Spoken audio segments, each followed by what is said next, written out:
como es el tromboembolismo de pulmón dentro de la medicina interna, me pareció pertinente hacerlo a través de un caso de un paciente que debuta con disnea súbita. Si bien va a estar orientado, que si bien obviamente vamos a abordar la temática, la idea es acercar a la realidad los temas, porque más allá de los conceptos, ustedes obviamente pueden acceder a los conceptos de diversas fuentes bibliográficas, como ser libros, artículos, apuntes y demás, que les pueden brindar los conocimientos con mayor o menor profundidad, pero creo que lo más rico de estos encuentros es repasarlo a través de la discusión de un caso bien práctico. Entonces vamos a arrancar con la historia clínica de un paciente, de un usuario de un sistema sanitario que viene teniendo 56 años y consulta por un cuadro de 12 horas de evolución aproximadamente, caracterizado por una disnea de inicio súbito, pero que es persistente y se exacerba cuando se acuesta y no mejora al sentarse. Sumado a esto, también refiere que tiene dolor en la pantorrilla derecha, de 24 horas de evolución, y un episodio de una confusión episódica que relata a la familia con dificultad para el habla. Y niega otros síntomas como la fiebre, el dolor torácico, la tos o la hemoptisis. Como antecedentes, este paciente es un tabaquista de jerarquía, de 60 paquetes años, con un consumo de alcohol moderado y niega el uso de otro tipo de drogas. Y hace 2 meses se le realizó un supuesto diagnóstico de una neumonía aguda de la comunidad que completó un tratamiento con acitromicina bioral que no requirió internación. Entonces, cuando nosotros lo examinamos, estaba con una tensión arterial de 130/70 y 80 de frecuencia cardíaca, respirando 22 ciclos por minuto y sin fiebre, y saturando 86% aire ambiente y 94% con una cánula nasal con 3 litros de oxígeno. Estaba vigil, orientado globalmente, no había alteración al examen cardíaco, sí al examen pulmonar presentaba rales crepitantes vivasales, no tenía dolor a la palpación de las pantorrillas y los pulsos estaban conservados. No mostraba ninguna alteración a nivel cutáneo y sí se aprecia una debilidad, es decir, una paresia en la extremidad superior derecha, en el brazo derecho, con el reflejo bicipital homolateral disminuido. Entonces se le solicita un laboratorio donde tiene 12,9 de hemoglobina, 4.400 glóbulos blancos, una plaquetopenia con 48.000 plaquetas, un ligero aumento de la creatininemia 1,1, una troponina T positiva de 0,29 nanogramos mililitro, con un valor de corte de 0,013, es decir, una troponina positiva. Y se le toma una gasometría arterial donde tenía un pH de 7,45, una presión parcial arterial de dióxido de carbono de 32 milímetros de mercurio, de 90 de oxígeno con la cánula nasal a 3 litros y un bicarbonato de 22 equivalentes litros. Con un dímero D elevado, mayor a 2.000 nanogramos mililitros, con una referencia de 250 nanogramos. Aquí hago un paréntesis con el dímero D, en el sentido de que por favor siempre presten atención al valor del laboratorio, porque esto es muy variable. Ustedes en la literatura lo van a leer con un valor de corte, van a ir a trabajar a algún lugar y van a encontrar un valor de corte distinto, van a ir a otro lugar y van a encontrar un valor de corte distinto, así que por favor siempre tengan en cuenta el valor de referencia. En este caso, fíjense que el valor de referencia es menos de 250 y tiene 2000, es decir, está elevado más de 5 veces por el límite superior. Se le pide una radiografía de tórax, frente también, que no tiene particularidades, y un electrocardiograma que denota un ritmo sinusal con 82 latidos por minuto y sin alteraciones en ese momento, por lo menos en el electrocardiograma. Entonces vamos a ir empezando, vamos a ir haciendo algunas preguntas y vamos a ir contestándolas de manera que podamos ir discutiendo el abordaje y ir atravesando estos temas, ¿no? Entonces, una vez presentado este paciente, que en resumen se presentó con esta disnea súbita, ¿cuál sería la mejor prueba inicial para establecer la causa de la disnea y la hipoxemia del paciente? Entonces, ustedes me dirán qué diagnóstico es el más probable en este caso, con este paciente que además de la disnea súbita, presenta un dolor también en una extremidad inferior, donde podría corresponderse a una trombosis venosa profunda, que es en ese contexto de enfermedad tromboembólica, haya progresado un tromboembolismo de pulmón y eso le esté generando la alteración disneica y la sintomatología que tiene el miembro inferior. Entonces, las opciones que tenemos acá son un centellograma de ventilación-perfusión, medir el flujo expiratorio máximo, un ataque helicoidal de tórax, una angiografía pulmonar o una tinción de Gram y un cultivo de punto. Entonces vamos a ir atravesando eh, los tipos de diagnósticos que podríamos ir planteando y los estudios complementarios y cómo se van asociando en la práctica, ¿no? Cuando hablamos del centellograma de ventilación-perfusión, en primer lugar, hablamos de un estudio que verdaderamente no está disponible en la mayoría de los centros, es decir, es un estudio que verdaderamente va a costar tener accesibilidad al mismo y que podamos tenerlo con cierta celeridad. Y que en general, si yo pienso en un tromboembolismo de pulmón como un único estudio, va a tener una sensibilidad que verdaderamente es baja. Entonces, si yo asocio la clínica, el dímero D, que lo tengo en este caso, una ecografía de miembro inferior que no la tengo en este caso todavía, pero bueno, sospecho que el paciente pueda tener una trombosis venosa profunda en ese miembro inferior. Si hay contraindicación del contraste o radiación en este caso, podría tenerlo, pero es un estudio que verdaderamente está poco disponible y no es el indicado en este caso puntual. Al igual que la medición del flujo expiratorio máximo. Es decir, aquí vamos a utilizar un dispositivo donde el paciente va a realizar una expiración máxima y vamos a medir ese flujo expiratorio máximo, ese tipo de flujo que se conoce también en este estudio, y nos va a hablar de obstrucción en la vía aérea, por ejemplo, en el caso de una crisis asmática, pero no aparece el cuadro clínico del paciente, porque no tiene el antecedente, porque no es la forma de presentación, y porque además el examen físico no revela hallazgos compatibles. Entonces, no parece el caso, por lo tanto, no tiene sentido hacer este tipo de estudios si no pensamos en este diagnóstico. Hace muchos años, como viene acá en el recorte, en una de las revistas más importantes de medicina del mundo, como es el New England Journal, específicamente en el 2006, salió este estudio muy importante sobre la tomografía axial computada multidetector, multipista o multicorte, que es lo que le decimos, para el diagnóstico de tromboembolismo pulmonar. Y estableció estos puntos de corte que nos sirven en la actualidad mucho para nosotros poder predecir y decir, pacientes con alta probabilidad clínica de tromboembolismo de pulmón, que ahora vamos a ver cómo los clasificamos cuando sospechamos un tromboembolismo de pulmón según qué diversos scores, la tomografía helicoidal tiene una sensibilidad de más del 90% y una especificidad de más del 95%. Es decir, son sensibilidades y especificidades elevadas. Entonces, como todo en la clínica médica, en la medicina en general, pero sobre todo en la clínica médica, nos gusta generar algoritmos que nos van a ayudar. Obviamente, como siempre, y uno de los conceptos que a mí siempre me gusta advertir y quiero que se lleven para su práctica cotidiana en la medicina, es que el razonamiento clínico es quien va a primar. Los algoritmos nos ayudan, los protocolos nos ayudan, pero nuestro razonamiento clínico siempre va a ser el que debería primar, el que debería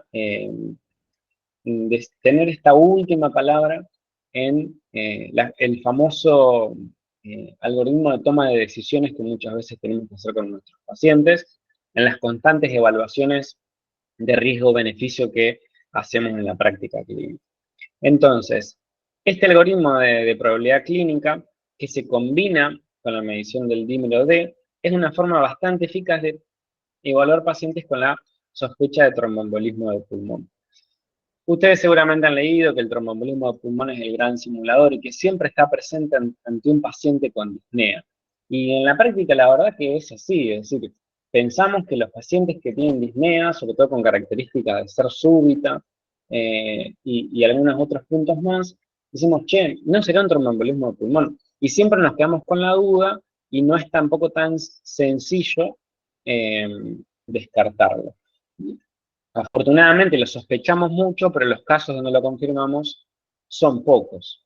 En la actualidad, la verdad es que los métodos de imágenes han mejorado mucho en las últimas décadas y probablemente antes la frecuencia de esta enfermedad era más baja debido a que había un subdiagnóstico porque no había herramientas diagnósticas que apoyen o aumenten o aceleren esa posibilidad diagnóstica. En la actualidad, la verdad que no es así y esta tomografía multicorte, multipista que nos permite a través de hacer cortes muy pequeños y de alta resolución, establecer diagnósticos de tromboembolismo de pulmón, porque a veces se nos pueden escapar tromboembolismo de pulmón que son de segmentos más distales y que no los podamos diagnosticar con un método, con un peor rendimiento debido a las características de la imagen. Entonces, este algoritmo también creado hace varios años surgió desde este trabajo.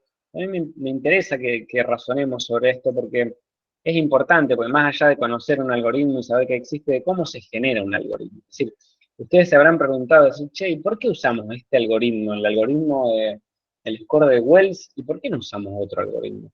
¿Es el único? ¿Es el mejor? Y en general, cuando estos algoritmos se generalizan es porque tienen buenas capacidades, buenos réditos de sensibilidad y especificidad, de valores predictivos positivos y negativos, y verdaderamente se validan en la práctica. Es decir, cuando ustedes construyen una escala para, en este caso, aproximar un diagnóstico o aproximar un pronóstico en un paciente con una diversa patología, el mismo se construye a través de la evaluación de múltiples variables, como se hizo en este caso. Es decir, evaluaron a pacientes con probabilidad de tromboembolismo pulmonar y vieron que las características clínicas como la taquicardia, la hemoptisis, los diversos antecedentes como el cáncer, la inmovilización, agregándole el dímero D en los distintos métodos estadísticos como las regresiones, tanto múltiples como univariantes, y sacando estos scores, que si bien acá ya nos metemos un poco más específico en la cuestión estadística, pero básicamente evaluando cuáles son las variables que se relacionaban o no, es decir, cuáles eran las variables que se asociaban positiva o negativamente con, en este caso, el hallazgo diagnóstico de un tromboembolismo de pulmón. Se pudo establecer cuáles eran verdaderamente y qué peso le dábamos a cada una de estas variables en la construcción de un score. Ese score, una vez que se establece, después se valida tanto interna como externamente y generalmente se generaliza. Y así es como se construyen la mayoría de los scores o de escalas que van a ver en medicina. Y no solo en clínica, sino en cualquier especialidad de la medicina, se confeccionan generalmente de esta manera. Y uno también puede validarlo hasta en su propio centro, que muchas veces son parte de los trabajos científicos que realizamos, validando diversos scores que se confeccionan en otros lugares geográficos del mundo y con otras poblaciones. Entonces, le damos puntaje a través de este famoso score de Wells, Wells por el primer autor, Philip Wells, que publicó este trabajo, y le damos. Ustedes se preguntarán por qué a este le damos 3 puntos, por qué a este le damos 1,5 puntos, por qué a esta variable le damos 1 punto. Es por el peso, es decir, por la capacidad de asociación que se hizo a través de herramientas estadísticas con la ocurrencia del evento en este caso. Y dividimos, estratificamos, si tiene menos o 4, en riesgo, es decir, más probable o menos probable con este punto de corte y con estas características de los valores estadísticos que vamos calculando. Profe, Hecho este disculpe. paréntesis, Hola. sí, sí, sí, El DBT que menciona en inglés, ¿qué sería la disnea? Que estaba perdón, yo en lo un par puse de porque puse puntos. puse el original. Es la Deep Venous Thrombosis, es la trombosis venosa profunda. Son Ah, síntomas y signos clínicos de trombosis venosa profunda. listo. Yo por ahí Disculpe la no me ignorancia. detuve a profundizar en esto porque esto lo van a tener en casi cualquier manual de medicina interna, el famoso score de Wells. Yo sí me interesa mostrarle cómo se originó esto, porque verdaderamente en muy pocos lugares lo van a encontrar más allá del trabajo original que es el que les estoy mostrando en este momento. Muy buena acotación. Entonces, la angiografía pulmonar, aunque se considera el gol estándar, no se utiliza porque es bastante invasivo, porque tenemos que colocarle un catéter arterial y ingresar por hemodinamia a evaluar la vasculatura. Usa contraste igual que la angiografía por tomografía, la angiotac, pero es mucho más difícil de tener disponible y el costo es más elevado para los pacientes. Si damos un ejemplo práctico, por ejemplo, yo trabajo en el Hospital Eva Perón, que es un hospital de tercer nivel, pero no tengo disponibilidad de hacer una angiografía. Tendría que llevarlo a otro hospital con la complejidad suficiente como el Hospital Provincial del Centenario, pero sí puedo hacer una angiotomografía de tórax para acercar o alejar el diagnóstico de TEP. El otro punto era el tema del estudio del esputo, que no condice, porque si bien ustedes me dirán, pero tendrá una neumonía este paciente, pero no impresiona hacer el cuadro clínico del paciente, es decir, las características clínicas.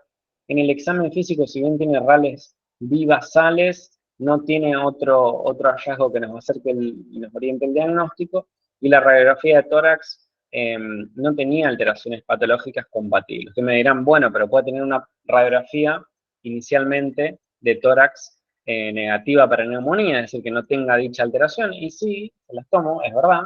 Hay un montón de causas que pueden darlo, como pacientes inmunosuprimidos, pacientes con virus de inmunodeficiencia humana, neutropénicos, hipovolémicos, etcétera, que al principio podemos tener una placa radiográfica que no nos denote una consolidación, una neumonía, pero lo alejamos como método para estudiar el cultivo de esputo. Entonces nos quedamos finalmente con la tomografía helicoidal de tórax, que mostró un defecto del llenado intravascular, denotando embolia pulmonar grande, bilateral y adenopatías bilaterales biliares y subcarinales.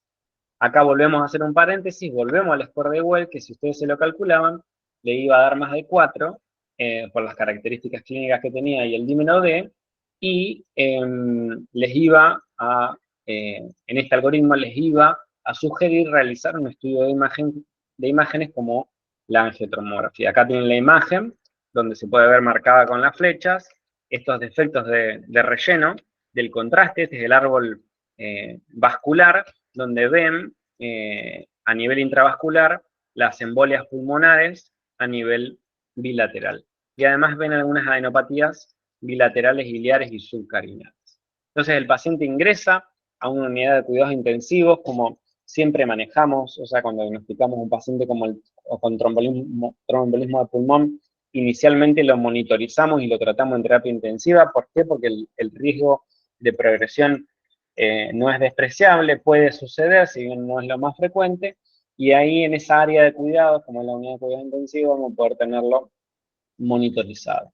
Se inicia tratamiento con heparina no fraccionada, que es generalmente el tratamiento que hacemos habitualmente, y aquí hacemos un paréntesis sobre cuál es el mejor anticoagulante, ¿no? Entonces, aquí se plantea algo que en general y en la práctica utilizamos heparinas de bajo peso molecular. La más usada es la enoxaparina, que es muy fácil de aplicar porque la hacemos de manera subcutánea, pero se nos plantea la situación de cuando el paciente, por ejemplo, tiene fracaso renal agudo, donde no tendríamos que utilizar la enoxaparina debido a que es bastante errática al tener eliminación renal el mantenimiento de la anticoagulación, y deberíamos usar una bomba con heparina sódica e ir controlando con el KPT. Con la enoxaparina también podemos ir controlando la anticoagulación, con el factor anti-10, que podemos ir midiéndolos seriadamente. Y lo que es complicado de la heparina sódica es lograr el rango. O sea, en la práctica es difícil lograr el rango, y ante mínimas variaciones los pacientes en general se salen de rango, por lo tanto es bastante dificultoso. Así que de primera línea utilizamos heparinas de bajo peso molecular. Pero a este paciente nos quedó colgada una cuestión, que era que, vieron, cuando le hicimos el examen físico al inicio, tenía una paresia en el miembro superior derecho. Entonces, pensamos en que pueda tener una lesión orgánica a nivel cerebral que pueda estar causando las alteraciones, esa alteración. Entonces se le hizo una tomografía de cerebro que fue negativa para lesiones isquémicas agudas, hemorragias o lesiones ocupantes de espacio. Y se le hizo una resonancia magnética y se ven múltiples áreas con alteración en la difusión de manera bilateral, tanto en el cerebro como en el cerebelo, y que eran compatibles con infartos agudos. Ustedes saben que si bien el mejor método cuando nosotros sospechamos un accidente cerebrovascular es la tomografía axial computada por múltiples cuestiones, por disponibilidad, por la capacidad de ver la lesión en el momento agudo, hay un porcentaje no despreciable de pacientes que en las primeras horas no evidencian a nivel tomográfico esas lesiones de tipo isquémicas. Entonces, en esos casos, a veces la repetición de la tomografía axial computada, o mejor, si tenemos disponibilidad, hacer una resonancia magnética de cerebro, nos mejora la visualización de estas potenciales lesiones. Fíjense que en este caso, en la tomografía no se veían esas lesiones y en la resonancia magnética las evidenciamos a nivel bilateral. Y se vieron esos infartos agudos, que los pueden ver acá en la imagen, que se lo estoy marcando con la flechita, tanto del lado derecho como del lado izquierdo, y a nivel frontal, occipital, parietal, múltiples infartos.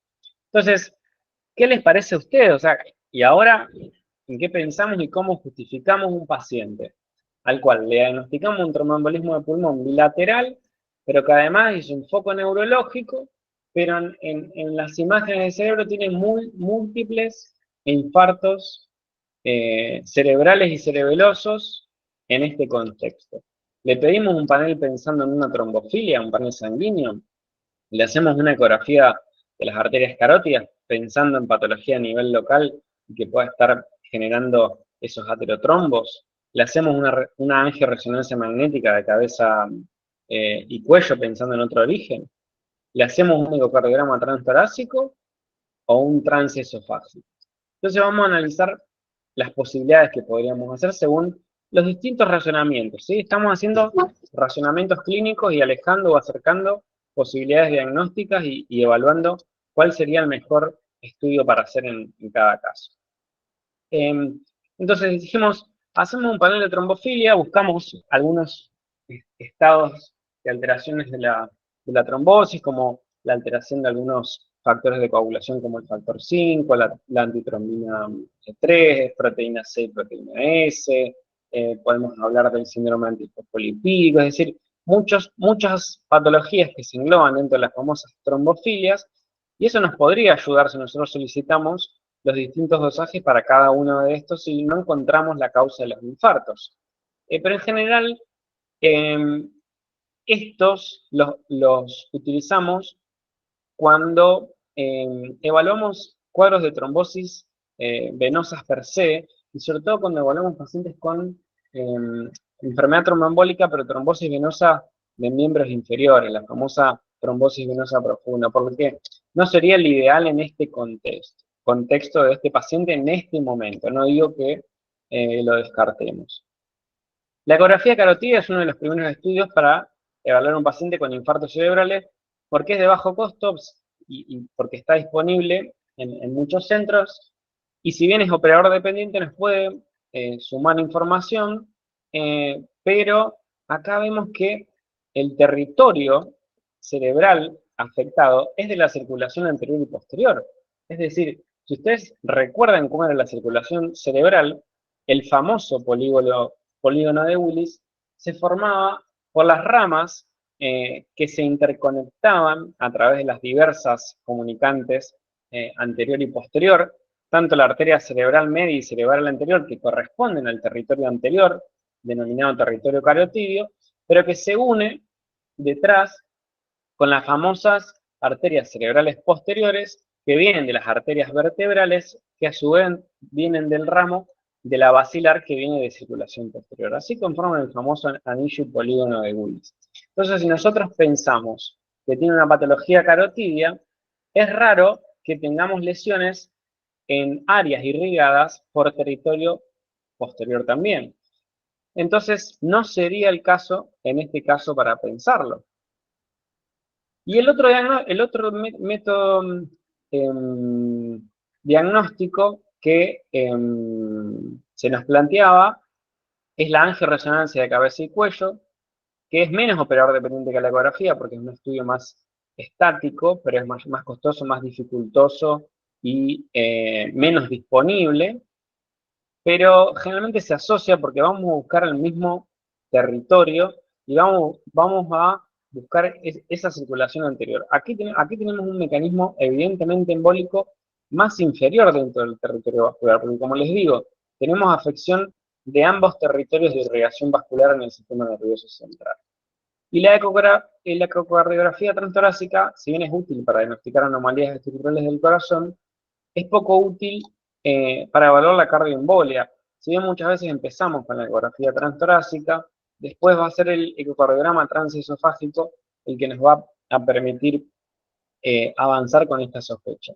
Y lo que sospechamos aquí, lo confirmamos con este método, como pueden ver en esta imagen, que hicimos un ecocardiograma transesofágico, hicimos una prueba que se llama la prueba de agitación de la solución salina, donde se agita una solución salina en una jeringa, se infunde de manera venosa periférica y se buscan esas pequeñas burbujas de aire que van a denotar lo que sospechábamos que era un foramen oval permeable de aproximadamente 4 milímetros con un shunt de derecha a izquierda que hace que exista una comunicación entre las aurículas y eso permita el pasaje potencial de trombos que venían de la circulación derecha, ¿sí?, hacia la circulación izquierda y que esos trombos funcionen como émbolos y puedan generar lesiones más arriba, es decir, en el sistema nervioso central, como en este caso de este paciente, a nivel cerebral y cerebeloso, en ambos territorios, es decir, en circulación anterior y circulación posterior.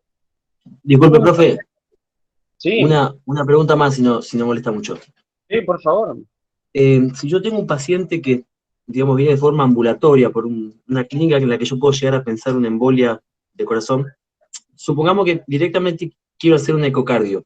La transesofágica no sería muy invasiva, como el paciente ya tiene que estar o en cama o en coma o en una situación como muy Bien, buena grave para pregunta. que yo pase a ese paso. Buena pregunta, muy buena pregunta. En general, lo que hacemos en estos casos, hacemos una evaluación a través de un ecocardiograma bidimensional con efecto Doppler transtorácico. Entonces, como decís vos, el paciente simplemente está acostado en una camilla, va tomando diversas posiciones que el ecocardiografista le va indicando y evalúa las cámaras cardíacas y evalúa un montón de parámetros, obviamente, que podemos ver en el ecocardiograma. Pero verdaderamente para buscar, en este caso, la sospecha de foramen oval permeable, eh, no tiene adecuada sensibilidad y especificidad.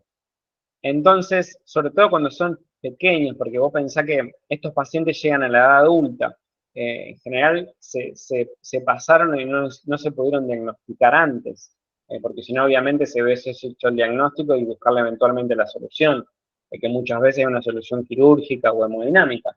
Entonces, como bien decís vos, el ecocardiograma transtorácico es mucho más sencillo y menos invasivo. Pero si necesitamos el ecocardiograma transesofágico, utilizamos una sonda distinta a la sonda de ecografía del transductor cardiológico, que le decimos que es un transductor sectorial conectado al ecógrafo. En este caso es una sonda que vamos a colocar por la boca del paciente que va a ir a través del esófago y desde ahí el ecocardiografista va a mirar el corazón. Obviamente eso en general lo hacemos bajo una sedación ligera del paciente, tenemos participación interdisciplinaria porque va a estar el anestesista que nos va a estar ayudando y dando una mano, pero puede llegar a hacerse este tipo de intervención con una sedación ligera y no es que hay que inducirlo en una gran anestesia, como por ejemplo una anestesia general balanceada, una anestesia profunda, ¿sí? Podemos hacer una sedación ligera hacemos el estudio y luego volvemos. Además, para el diagnóstico de estas comunicaciones de cámaras cardíacas, es uno de los estudios más importantes y más usados en la práctica clínica, porque tiene buena sensibilidad y especificidad al asociar la ecocardiografía transesofágica con la prueba de agitación de las burbujas salinas, ¿sí? Esto porque lo amerita el caso porque lo pensamos, porque desde la clínica y cómo se fue dando el paciente lo pensamos. Esto no es para hacérselo a todos los pacientes que hacen TEP, por favor que quede claro. Este es un caso para hacer un ejercicio clínico.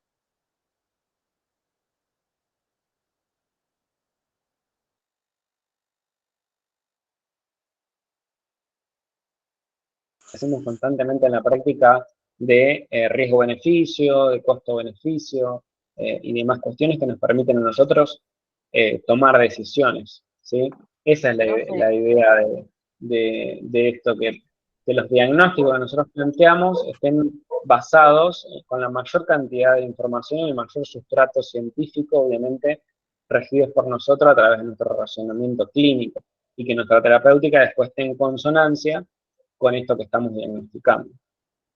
Entonces, en este paciente pensamos en este cuadro de la famosa embolia paradojal, es decir, probablemente comenzó con una trombosis venosa profunda en algún territorio de las venas profundas de la pierna, eso fue por circulación derecha al ventrículo, a la aurícula del ventrículo derecho, luego el ventrículo derecho obviamente generó la embolia pulmonar, y a través del foramen oval permeable desde la aurícula derecha pasó a la circulación izquierda, y desde esta aurícula izquierda al ventrículo izquierdo y del ventrículo izquierdo hacia los troncos supragórticos y la circulación anterior y posterior cerebral, y generó las alteraciones en el sistema nervioso central que nosotros vimos con la resonancia magnética.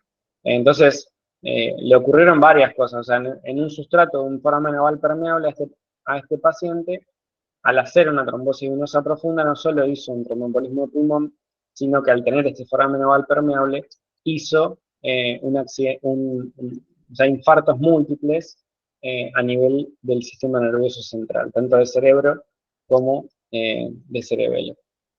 Entonces, se planean, porque hay que cerrar este foramen oval permeable para que aparezcan nuevos episodios de embolia, porque alguna embolia de esta, o sea, las embolias estas no son gratis, van generando daño y secuelas, incluso alguna embolia de esta puede llegar a matar al paciente.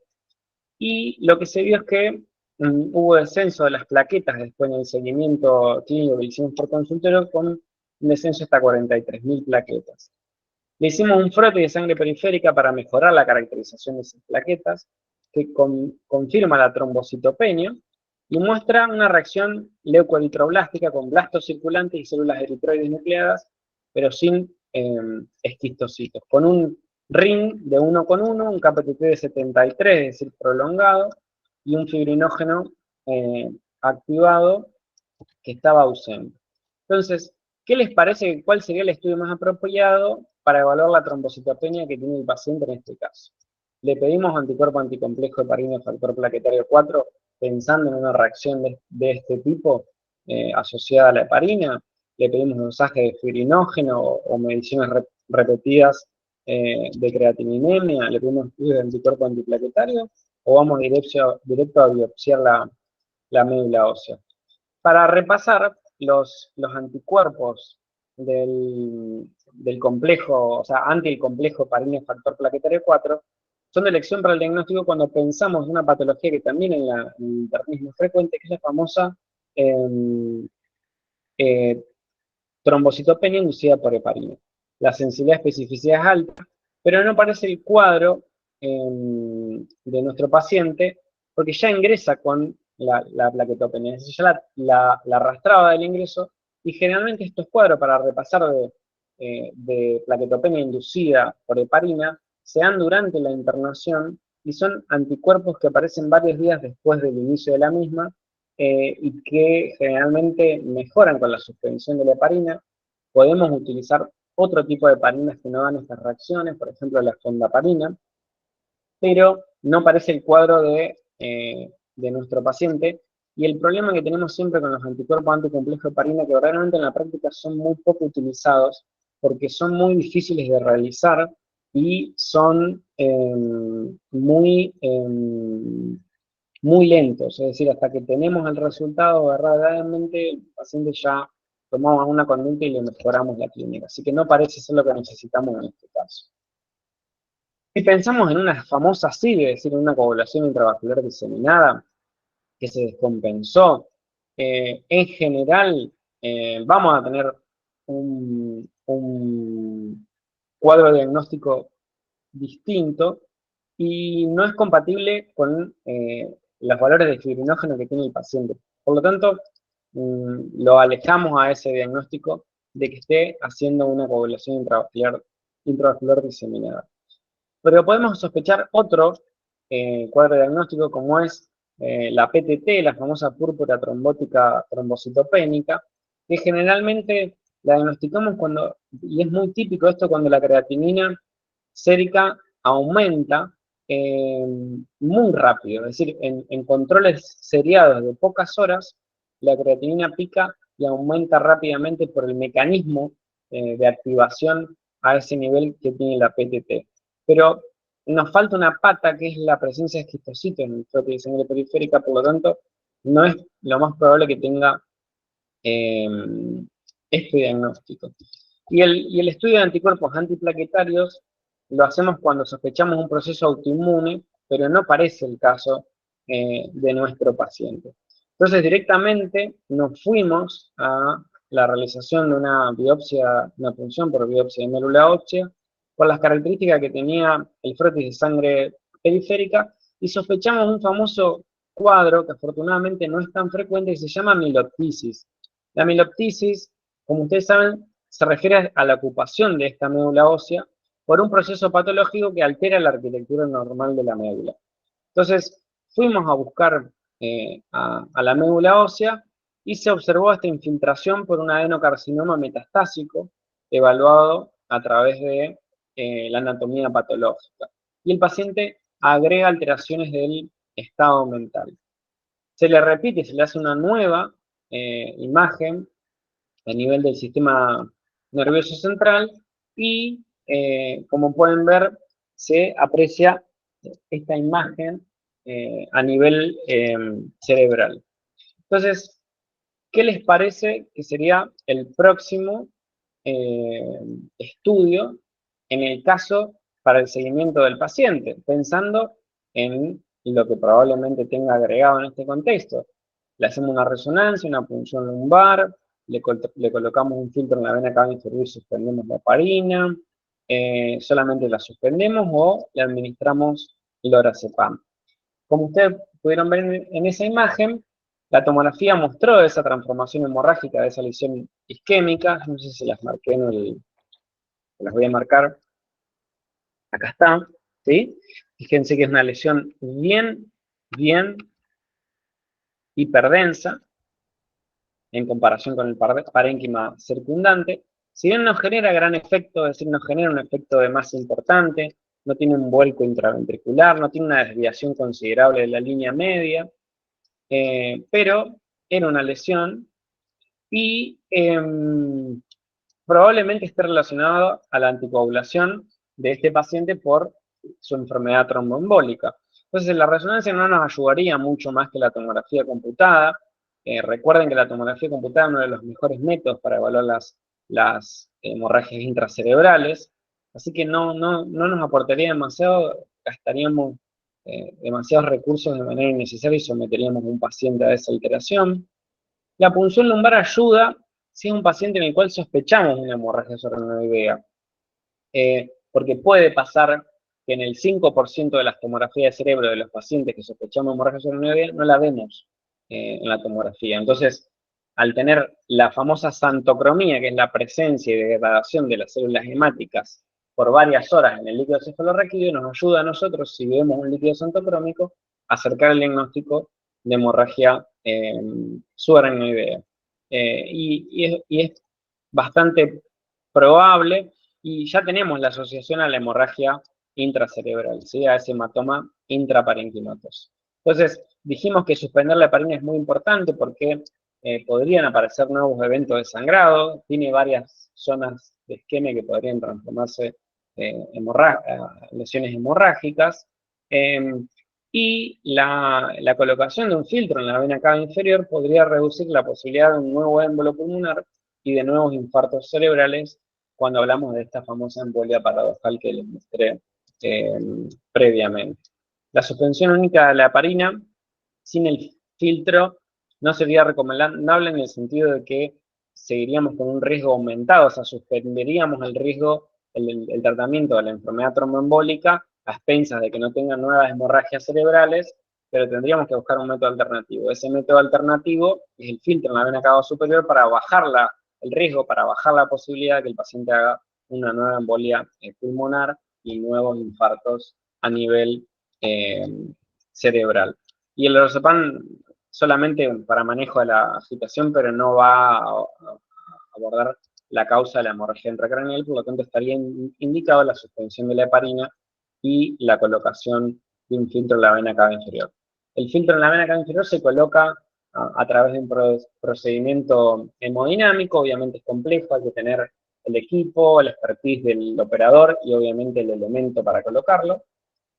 Se realizó el cierre del foramen oval permeable de manera percutánea para prevenir nuevas embolias paradójicas.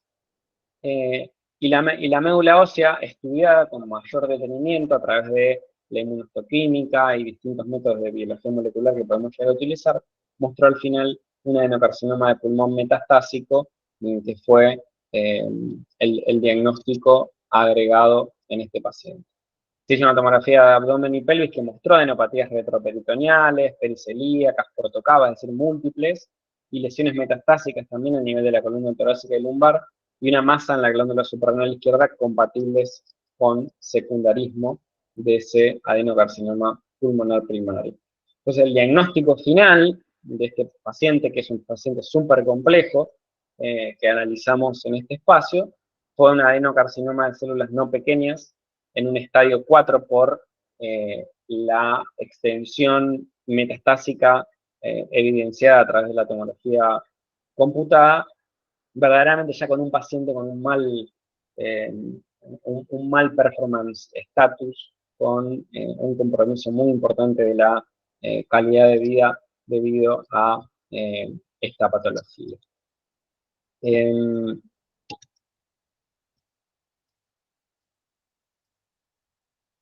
Es importante que en esta situación tengamos en cuenta otras alteraciones que pueden llegar a aparecer, porque tendríamos que responder a esta pregunta de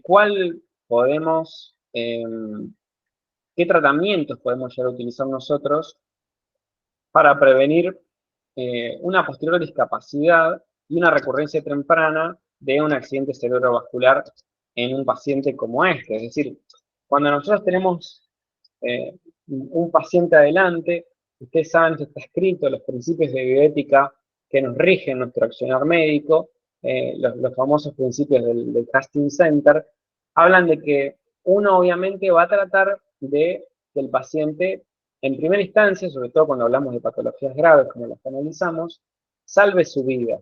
Ese sería el objetivo. Y en segundo lugar, que trate de recuperar la inserción a su vida habitual con la menor cantidad de secuelas. Entonces, de estos tratamientos, ¿cuál les parece que sería el más efectivo y que prevendría la recurrencia temprana a un accidente cerebrovascular? Está estudiado que la aspirina, en dosis de 325 miligramos, porque fue el estudio seminal que demostró esta dosis, pero constantemente se están mostrando que estudios con dosis más bajas tendrían el mismo efecto. Así que la aspirina sería la droga de elección, porque la administración de heparina aumenta el riesgo de transformación hemorrágica en este paciente. La anticoagulación oral la tendríamos que diferir 1 a 2 semanas por lo menos, con una evaluación muy selectiva. Y aquí la rehabilitación del paciente es muy importante y el trabajo interdisciplinario que nosotros podamos hacer es fundamental para que mejore la inserción de su vida. Hay otra opción que es la endarterectomía carotidia, que reduce el riesgo de ACV en las estenosis que son de más de un 70% y con pacientes sintomáticos. Es decir, esa sería la indicación de la reducción. Pero en nuestro paciente la aspirina, en dosis de 325, como les digo, ahí van a ver que dice 160, 325, cada vez utilizamos dosis más bajas porque tienen menores efectos adversos y menor costo. Tendría esta reducción pequeña pero significativa desde el punto de vista estadístico en la morbimortalidad relacionada al ACV y al riesgo de recurrencia, es decir, que el paciente haga otro evento administrado dentro de las primeras 48 horas de ocurrido el evento. Por eso ustedes van a ver que los pacientes con accidentes cerebrovasculares isquémicos, más allá del tratamiento trombolítico no que podamos hacer, posteriormente utilizamos tratamiento precoz con aspirina y con estatina, que es el otro fármaco que también mejora. La paciente mejoró la habilidad para leer, fue incluida en un programa de rehabilitación, se iniciaron dicumarínicos para mantener un ritmo entre 2 y 3 como objetivo posteriormente. Y aquí podemos ver, a modo de, si podemos ampliar un poco más incluso la discusión de este caso, de este fascinante síndrome de desconexión que a veces podemos ver en este contexto de estos pacientes. Entonces, es importante que tengamos en cuenta estas alteraciones que pueda tener el paciente.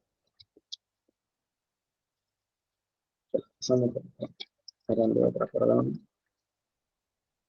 Y no mucho más. Así que estaría bueno, me gustaría que podamos abrir un espacio de preguntas para abordar estos temas, como son la enfermedad tromboembólica, la asociación eventualmente con la embolia paradojal, los accidentes cerebrovasculares isquémicos.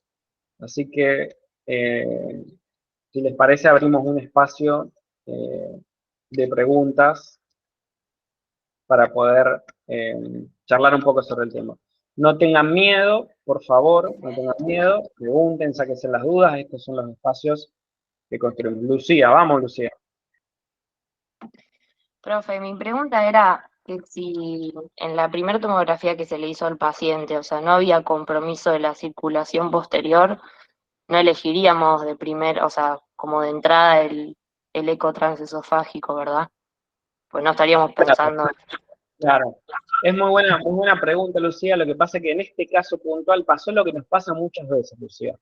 Y esto es algo muy práctico en la clínica. Muchas veces nos pasa que vemos a un paciente que llega con una clínica neurológica aguda, es decir, nos pasa el típico caso de un paciente que generalmente tiene un poco más de 50 años, la mayoría de las veces son hombres porque es más frecuente epidemiológicamente, y que consultan por un foco neurológico, una paresia, generalmente faciobráquido-cerebral de un lado, y que pensamos en un accidente cerebrovascular, o sea, un cuadro bien agudo, le hacemos la tomografía del cerebro y no vemos ninguna alteración. Ustedes dirán, che, pero este paciente no tiene un accidente cerebrovascular.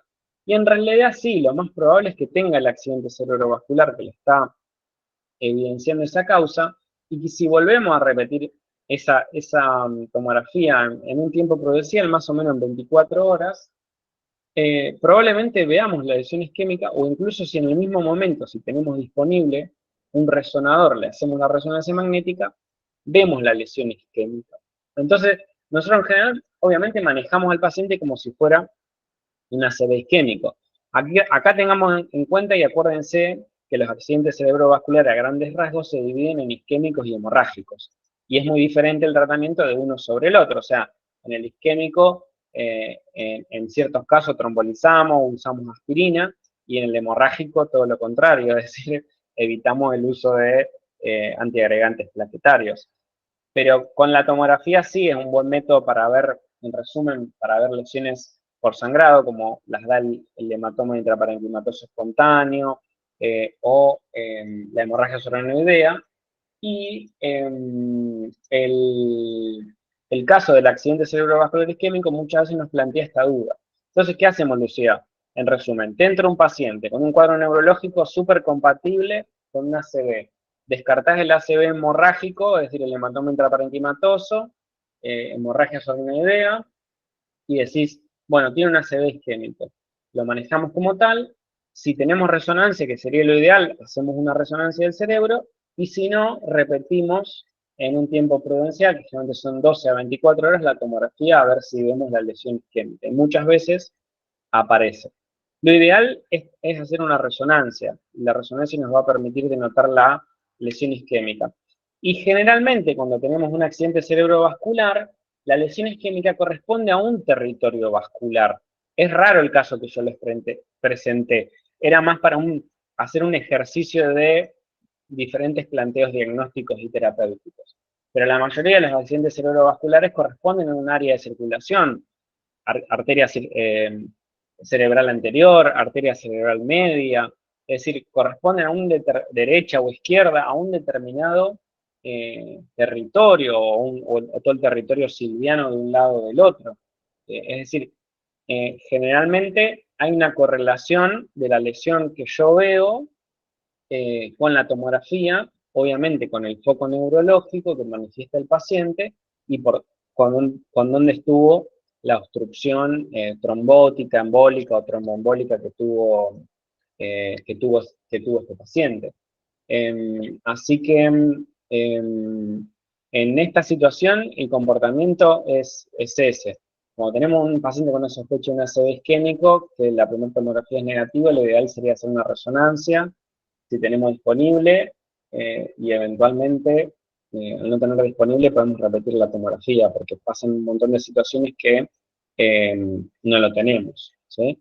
Entonces, eso es lo raro de este caso, Lucía, ¿se entiende? O sea, es raro que tenga afectada las lesiones isquémicas que vimos a través de la resonancia, que sea tanto de la circulación anterior como de la circulación posterior, y encima de manera bilateral, ¿sí? Eso es lo que se plantea como extraño y raro, y eso nos lleva a pensar en una embolia paradojal en el contexto de un paciente con una enfermedad tromboembólica que tenía un foramen oval permeable, ¿no? Dale, gracias, profe. Profe, yo tengo una consulta. Sí, y acá preguntan lo de la trombólisis. ¿Es eso? No, la mía iba con respecto a la aspirina, que vos dijiste que administrada dentro de las primeras 48 horas reducía la recurrencia de un nuevo ACV. Claro. ¿Eso después se tiene que postergar en el tiempo o se indica durante esas 48 horas? No, Florencia. El tratamiento con aspirina, con ácido acetilsalicílico, es prolongado, ¿sí? Después se evalúa la relación riesgo-beneficio, pero generalmente son pacientes que hacen a lo largo de todo el resto de su vida tratamiento con ácido acetilsalicílico. Los estudios buscan siempre utilizar dosis cada vez más bajas. Vieron que yo les puse esas dosis de por lo menos 160 miligramos por día, pero esto de los cortes, ustedes piensen cómo se construye el conocimiento. Ustedes dicen, che, ¿y por qué usamos 300 miligramos de aspirina en este caso? ¿Por qué usamos 150 de tal otro fármaco en otra situación? Es por cómo se establecen los estudios. Entonces los estudios demuestran superioridad o no, o mejoría, con una determinada dosis.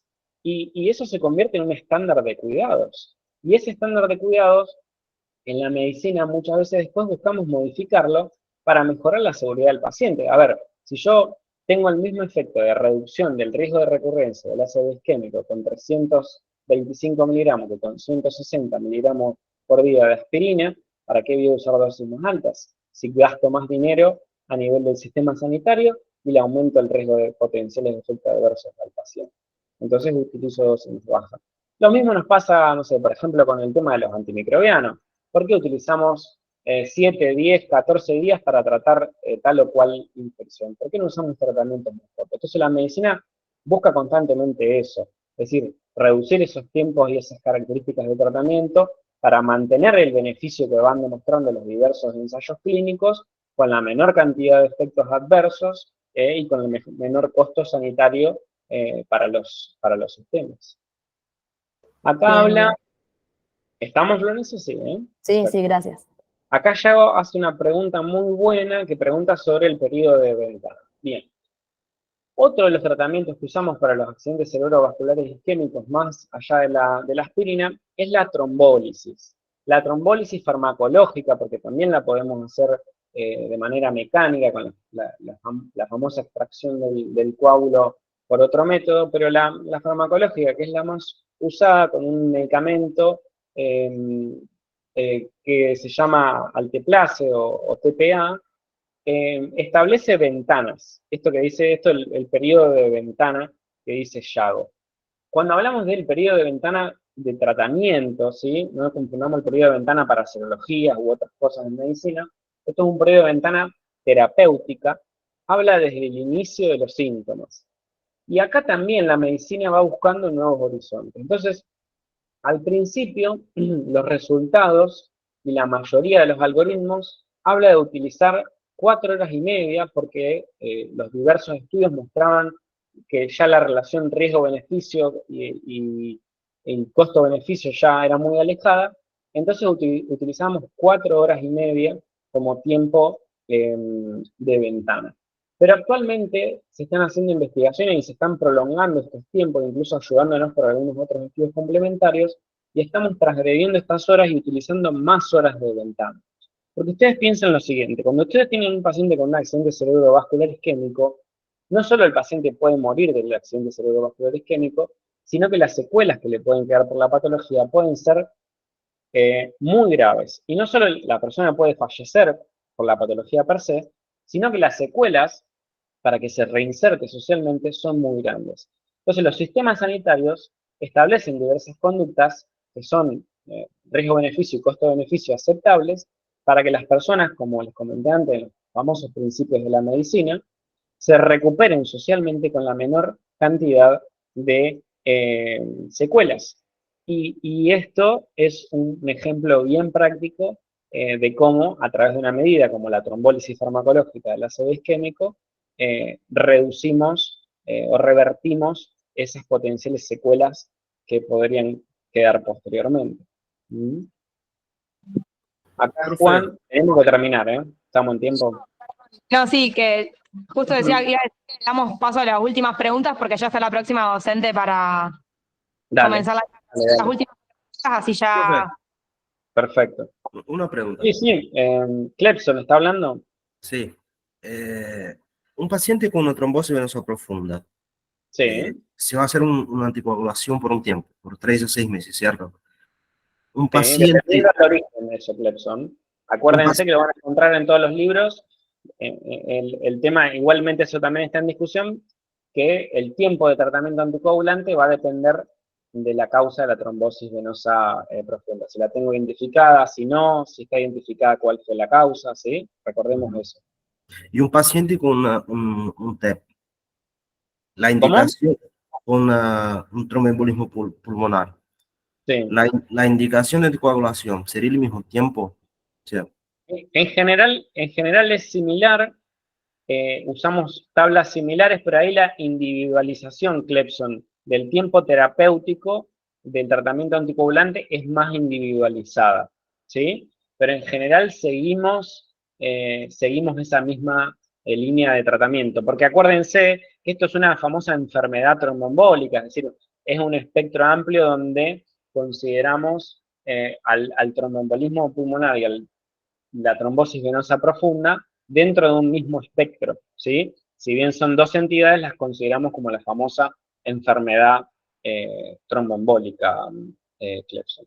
Después todo un capítulo, o sea, podríamos estar horas, pero estamos cortos de tiempo, a mí me encantaría poder seguir, pero podríamos seguir charlando incluso de los propios anticoagulantes en cada caso en particular, y bueno, y las familias, y lo que usamos en la práctica, ¿no? Pero nos vamos a la miércoles con el tiempo, me parece. Bueno, profe, muchas gracias. No, por favor. Bueno, Nico, muchas gracias por la clase. No, por favor, es un placer. Gracias, profe. No sé si quedó mi mail, cualquier consulta me la pueden hacer llegar. Yo estoy en la UDA de Eva Perón, yo soy docente del área de clínica médica en 4º año, así que bueno, algunos capaz que han sido estudiantes o van a ser estudiantes. Y ya está la doctora Claudina Luchita con cara de impaciente, así que dejo de hablar y le damos paso a la doctora Luchito. Les mando Bueno, un saludo grande y me pueden contactar. Me encuentran acá en el hospital, me mandan un correo si hay alguna consulta o duda. Doy clases de consulta también en el área, así que le pueden escribir a la secretaria y hacemos un horario, ningún problema. Un placer. muchas gracias. No, por favor. Bueno, chicos, ahora seguimos con la segunda parte de la clase del día de hoy. Ya está la docente Claudina conectada, así que nada, antes que comience, agradecerte, Claudina, por esta posibilidad de que nos des esta clase. Así que bueno, nada, espero que la disfruten y cuando quieras. No, no se escucha.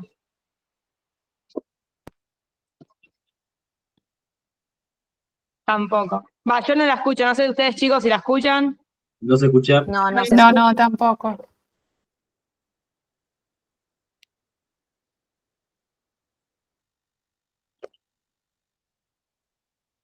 No, no Tampoco. se escucha. Dale.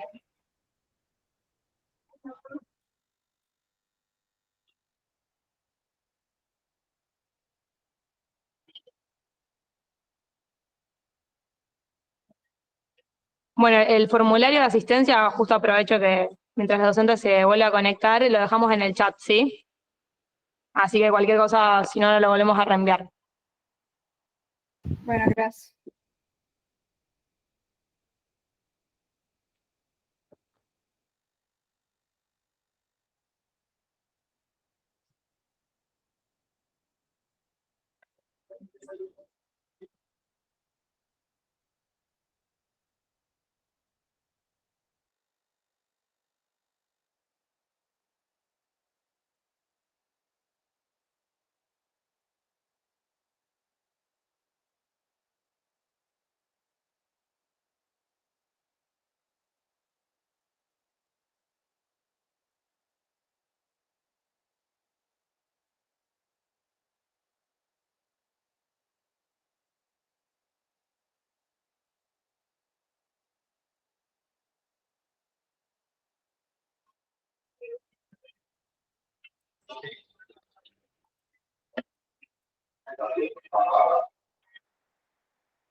Tampoco.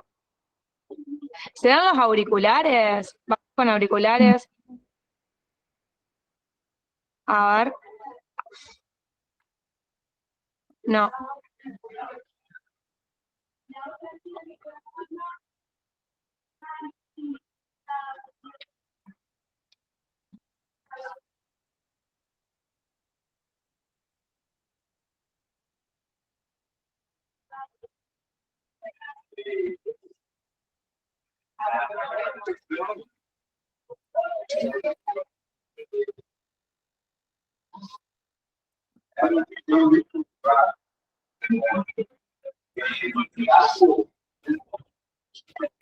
No se escucha.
Ahí te está por llamar Octavio. Hola, ¿cómo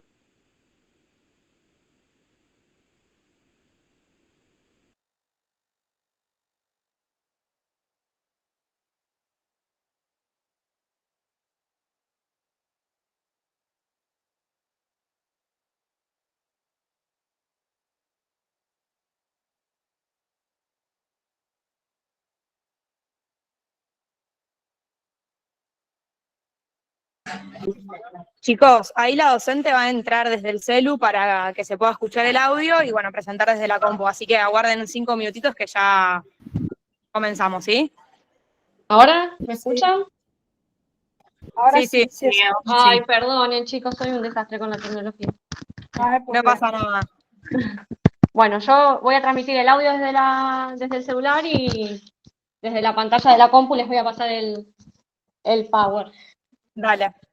Bueno, saco la pantalla por las dudas, pero ahí lo saludo y después ya pongo, mira, lo saludo por acá, ahí está. Bueno, mi nombre es Dale. Claudina Luchita, yo soy médica terapista, trabajo en el Hospital Eva Perón en terapia intensiva y en clínica del Hospital Clemente Álvarez. Después de la clase magistral de Nico, que fue hasta mi profesor, es como que mi clase es mucho más sencilla, es más para repasar un poco, me tocaba dar sobre meningitis, así que también les voy a presentar un caso y a medida que vamos atravesando el caso, vamos a intentar resolverlo entre todos y cuestiones prácticas es mi idea. Prácticas para cuando salgan a trabajar en una guardia, para cuando les toque estar frente a un paciente y bueno, qué decidir ante eso. Cualquier cosa que me quieran ir preguntando, los escucho, me van hablando porque los voy a ir escuchando, capaz que no los voy a ir viendo, y cortamos y espero poder ayudarlos y responderle todas las dudas que tengan. Bueno, voy a cerrar la pantalla y le transmito por acá, si no nos hacemos Muchas más tarde. gracias. No, un placer. Bueno, cierro acá. Y a ver ahora.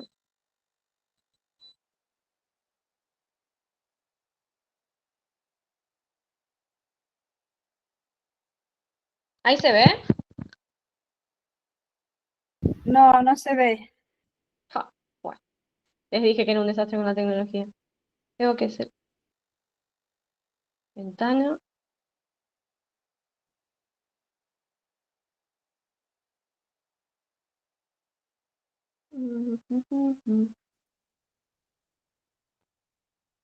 A ver ahí. ¿Ahora sí ven? Ahora empezó. Ahora Ok, sí. muchas gracias. Buenísimo. Bueno, esto es sobre abordaje clínico de la meningitis, un poco de diagnóstico y cómo llegar al tratamiento. Yo les voy a contar un caso que tuvimos en la sala de clínica del hospital de Leca. Era una mujer de 46 años, como antecedente era diabética, insulino requiriente. El motivo de consulta era cefalea. Y cuando empezamos a interrogar un poquito, la enfermedad actual tenía tos, otalgia izquierda y odinofagia de 3 días de evolución, que en las últimas 24 horas agregaba fiebre, la cefalea oligocraniana acompañada de fotofobia, que era el motivo por el cual había consultado, y vómitos. Cuando preguntamos sobre sus vacunas, tenía colocada la vacuna antigripal, la triple viral, doble adulto, hepatitis B y 4 dosis para COVID. Negaba tabaquismo o consumo de sustancias. Al examen físico del ingreso, impresionaba moderadamente enferma, el estado de conciencia era vigil, estaba orientada globalmente, más bien tendiente a la hipertensión, con una frecuencia cardíaca y frecuencia respiratoria dentro de los parámetros normales, afebril, saturando el 94% aire ambiente. Las mucosas estaban húmedas, las conjuntivas eran rosadas, no tenía signos de deshidratación. A nivel del examen físico sí tenía signo del trago y dolor a la movilización y la movilización de los pabellones auriculares eran indoloros de manera bilateral. Cardiovascular, respiratorio y abdomen no tenía ningún compromiso, miembros tampoco, movilizaba los 4 miembros sin ningún foco neurológico. Sí, lo que presentaba era rigidez de nuca, las pupilas eran isocóricas, reactivas, todos los reflejos oculares y los reflejos osteotendinosos estaban conservados. Y bueno, ante esta paciente se le hace siempre a los pacientes cuando ingresan con estos cuadros un laboratorio en el que presentaba un hemograma con 12.200 glóbulos blancos, el ionograma era normal, sí tenía hiperglicemia, dado el contexto de que la paciente era diabética, los tiempos eran normales y sí lo que tenía era una eritro de 46 y una PCR de 20, los reactantes de fase aguda. ¿Qué piensan si llega esta paciente a la guardia? ¿Qué es lo primero que piensan? ¿Cómo seguirían? ¿Cómo la irían estudiando?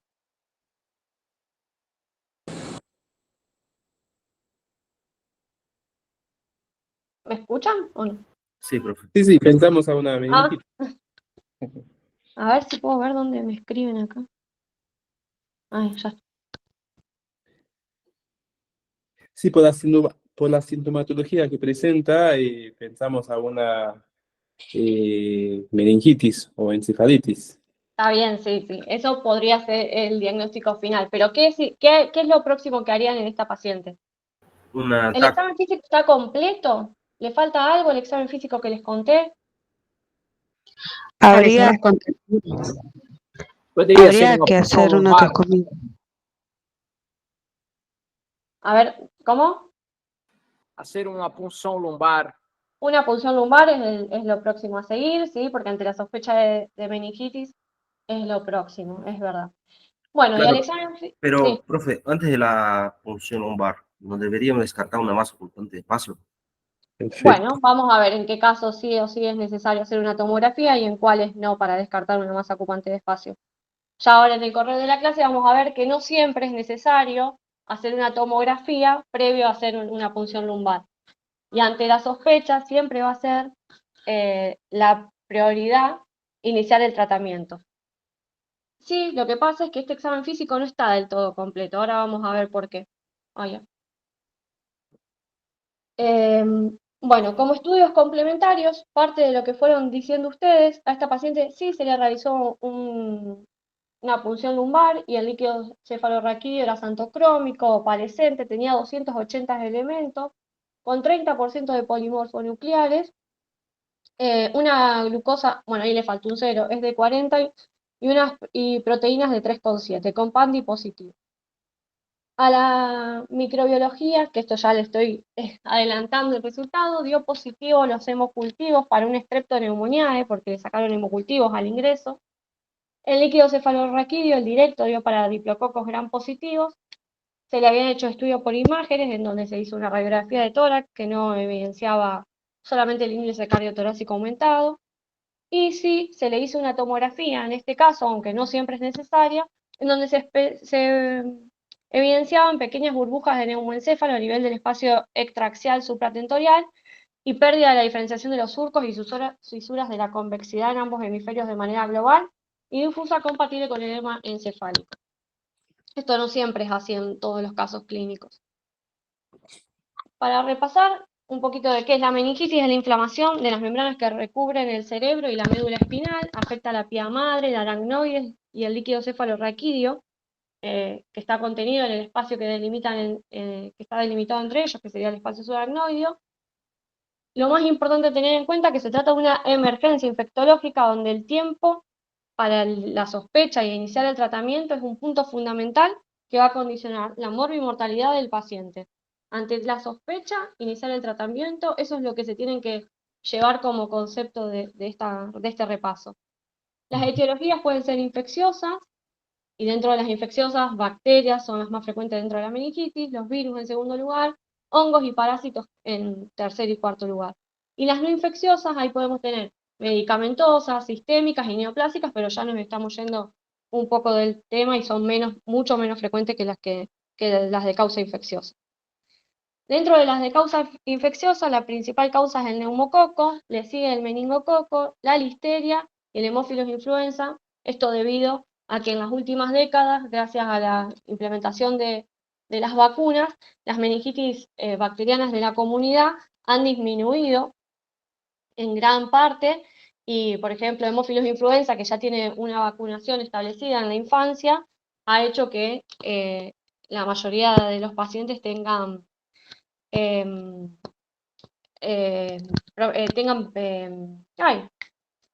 serologías positivas ya ante eso y no se puedan contagiar. Inmunidad, eso quería decir. La reducción de la incidencia de las meningitis bacterianas en niños, actualmente la mayoría de los pacientes que tienen meningitis bacteriana son adultos y no tanto niños. La clasificación se puede, según dónde se adquiere, puede ser de la comunidad o intrahospitalaria. Por el tiempo de evolución puede ser aguda, que es la instauración brusca en horas, subaguda en el 1 a 7 días, o crónica de comienzo insidioso. Generalmente las meningitis bacterianas son de instauración brusca.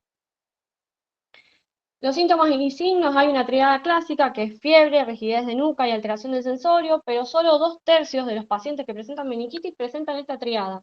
La mayoría de los pacientes tienen solamente uno de estos signos y algunos de todos estos, como cefalea, náuseas y vómitos, fotofobia, sonofobia, mialgias, artralgias, rash, hay uno de los gérmenes que puede generalmente dar un rash, signos neurológicos focales es menos frecuente y convulsiones en el caso más bien de las encefalitis virales.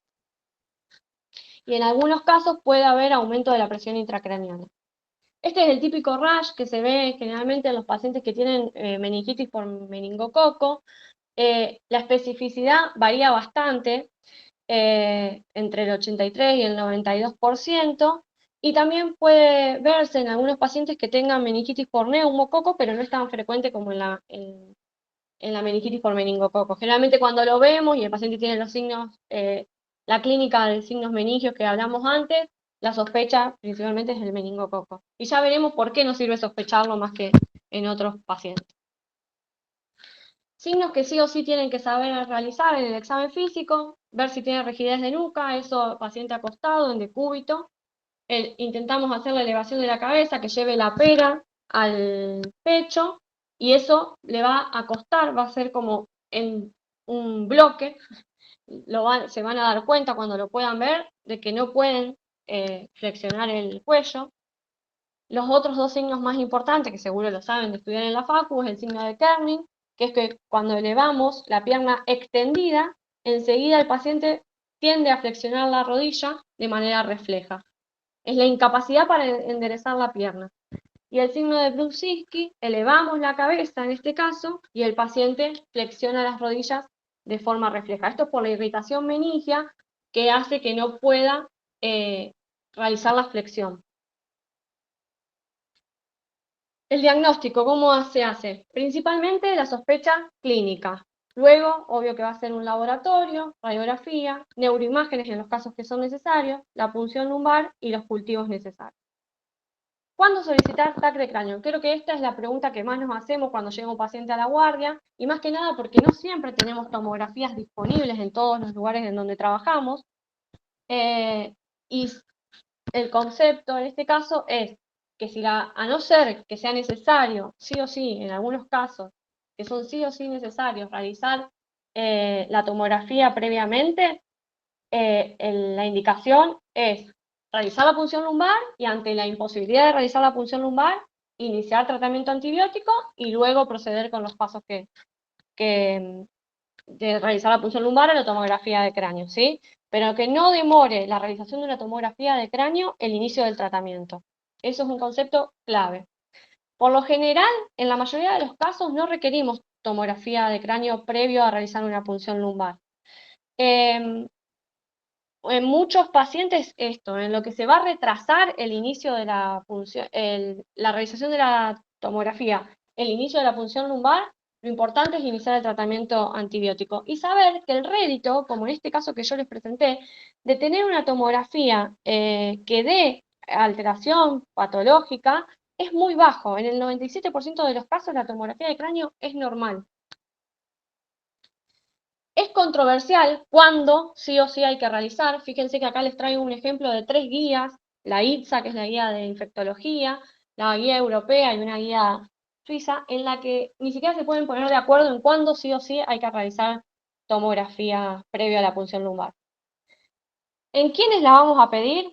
En pacientes con inmunocompromiso, por ejemplo, en pacientes con HIV, tratamiento inmunosupresor o que recibieron trasplantes.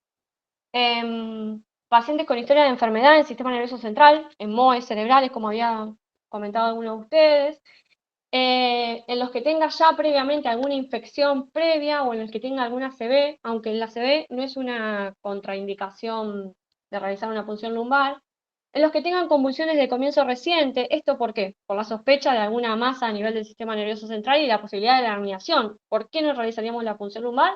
Por la posibilidad de que si punzamos realizar herniación del sistema del cerebro. La alteración del sensorio, que también nos puede llevar a pensar en una presión intracraneal aumentada, el déficit neurológico, y si tenemos la posibilidad de realizar un fondo de ojo y vemos papiledema, eso sería. Todo esto son sospechas de pacientes que tengan hipertensión endocraniana y no le realizaríamos la punción lumbar por eso, por la posibilidad de herniación. Y esto es un poco más lo que le venía comentando, que si la TAC previa a la punción lumbar se considera necesaria, es importante tomar hemocultivos e iniciar el tratamiento, tomar hemocultivos e iniciar el tratamiento mientras se espera la realización de la tomografía y la punción lumbar. ¿Preguntas hasta el momento?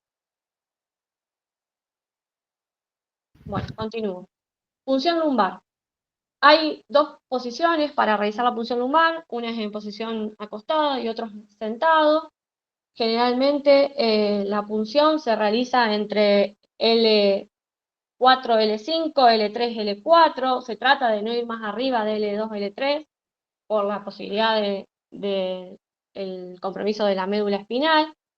Contraindicaciones son relativas, pero bueno, a tener en cuenta la hipertensión endocraniana por la posibilidad de herniación, la plaquetopenia, menor a 50.000 plaquetas, hay que pedir transfusión de plaquetas para realizar la punción lumbar, el uso de anticoagulantes o una coagulopatía con un sangrado activo, por eso generalmente en el laboratorio de ingreso le pedimos tiempos, y la infección del sitio de punción, eso es otra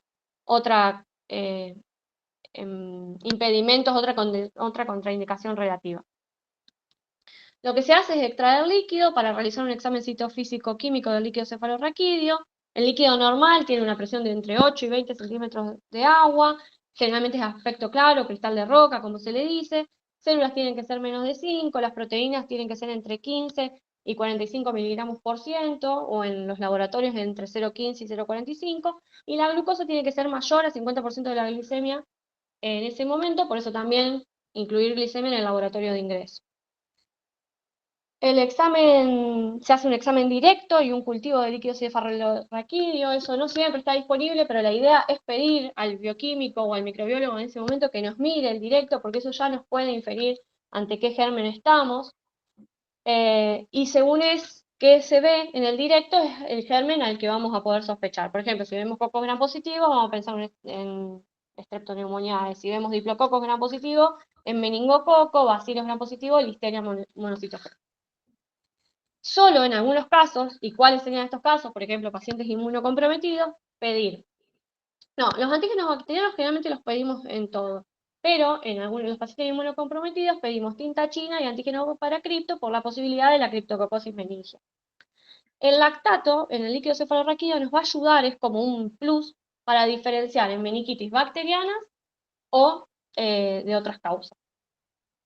Acá esto lo van a encontrar en cualquier lado, pero generalmente las meningitis bacterianas tienen una presión de apertura, porque lo que hacemos luego del procedimiento es medir la presión de apertura. El líquido puede ser turbio generalmente, va a tener, es el que tiene más aumento de los elementos o de las células en el citofísico, las proteínas van a estar aumentadas y la glicemia va a estar menos de la mitad, están muy bajas. En las meningitis virales, el líquido puede tener una presión normal, es claro, las células no son tantas, pero acá sí, las proteínas y la glicemia están normal, entonces es más difícil de sospechar. Obvio que después en todos los otros van a ver que la glicemia, la meningitis tuberculosa y fúngica también está baja, pero bueno, esto lo pueden ver en cualquier lado. ¿Sí? Tener en cuenta esto, en las bacterianas, generalmente el líquido es turbio, las células son altas, y proteínas aumentadas y glucosa baja, ese es el parámetro. Datos a tener en cuenta, sí. Perdón. Sí, profe, quería hacer una pregunta. Dime. Con respecto a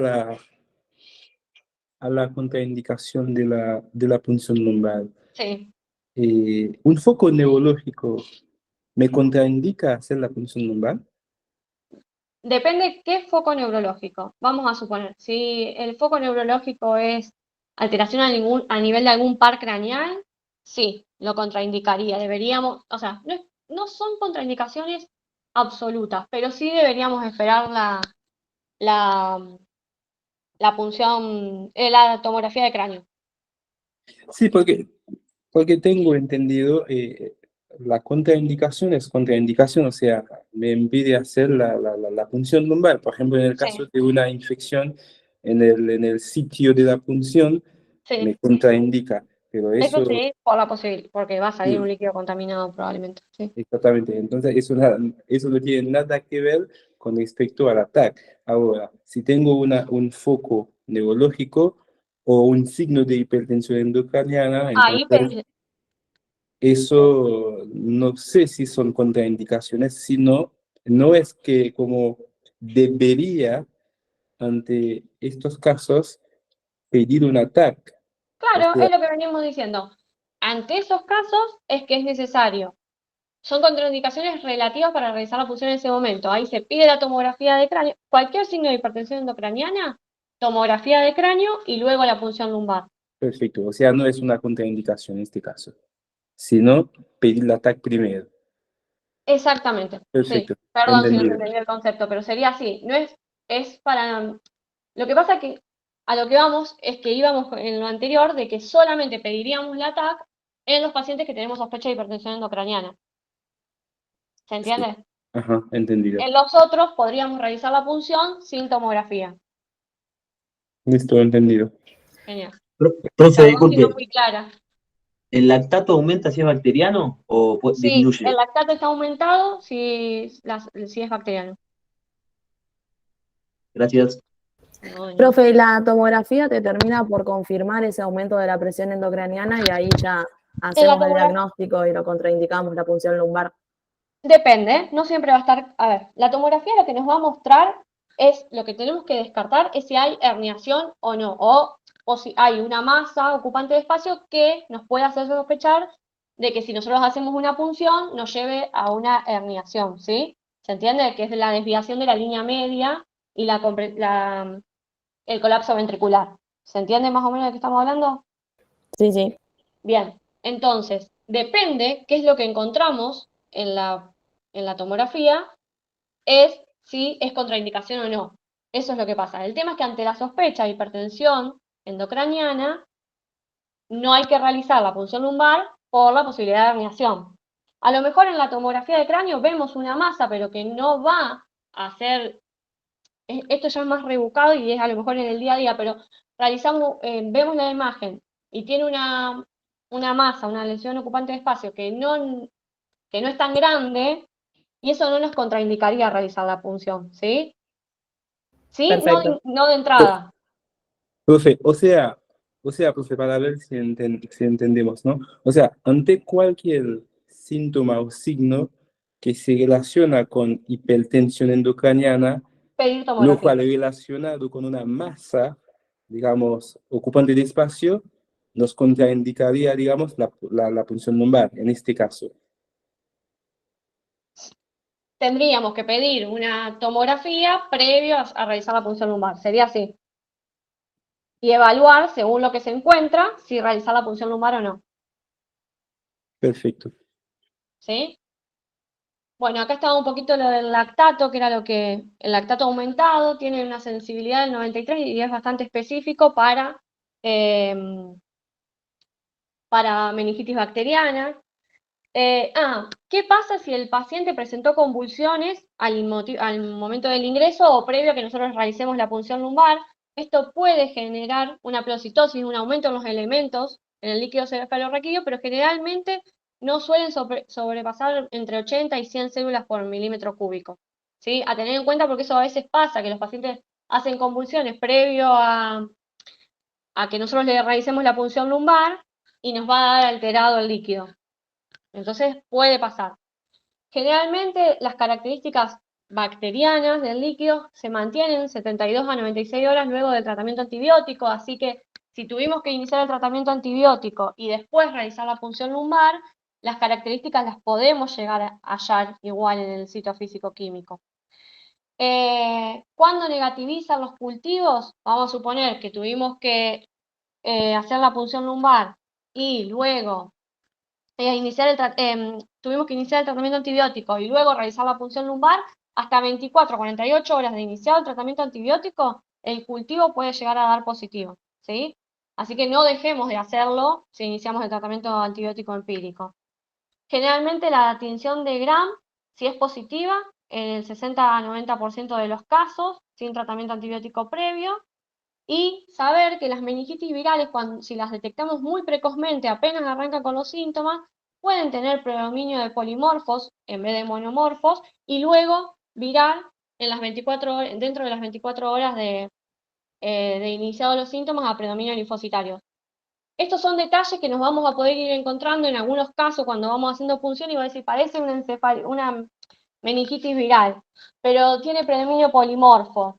Bueno, generalmente van a ver que en la práctica iniciamos tratamiento antibiótico, aunque la sospecha sea viral, arrancamos todo el tratamiento empírico y luego vamos desescalando a medida que vamos teniendo resultados de cultivo, ¿sí? Porque los efectos que puede tener no iniciarlo son menos que iniciarlo y después suspenderlos.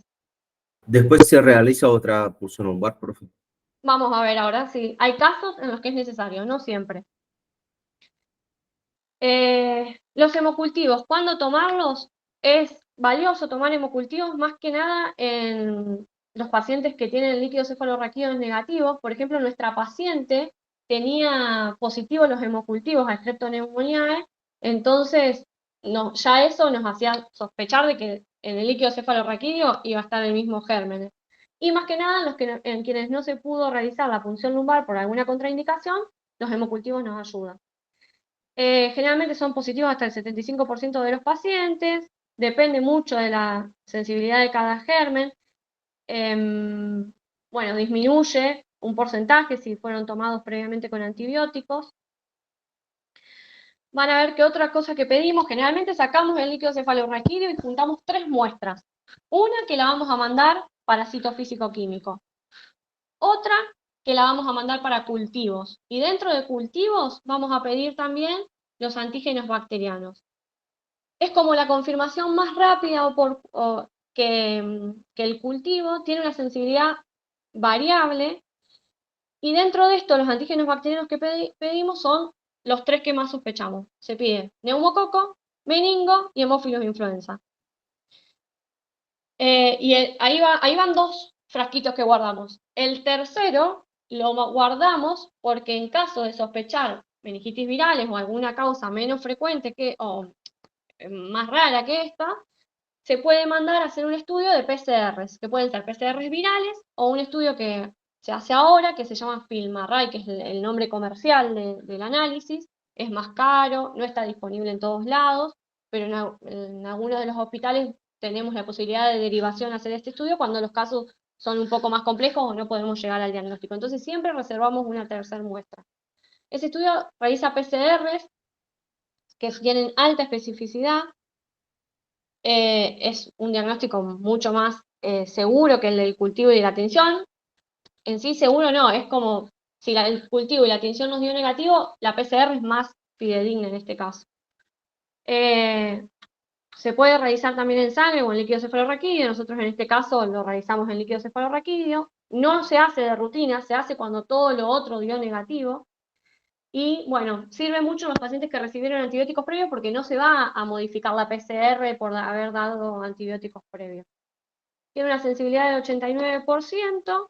Y el estudio, bueno, es este, se llama panel de meningitis para FilmArray. El FilmArray existe para hacer varios estudios, se puede mandar para varias muestras, aspirados traqueales, bueno, sangre. En este caso, el panel de meningitis lo que permite es una detección muy rápida de 14 patógenos, 6 bacterias, 7 virus y una levadura. Imagínense todo lo que hacemos con un estudio. Es caro, es muy costoso, por eso no se hace de rutina.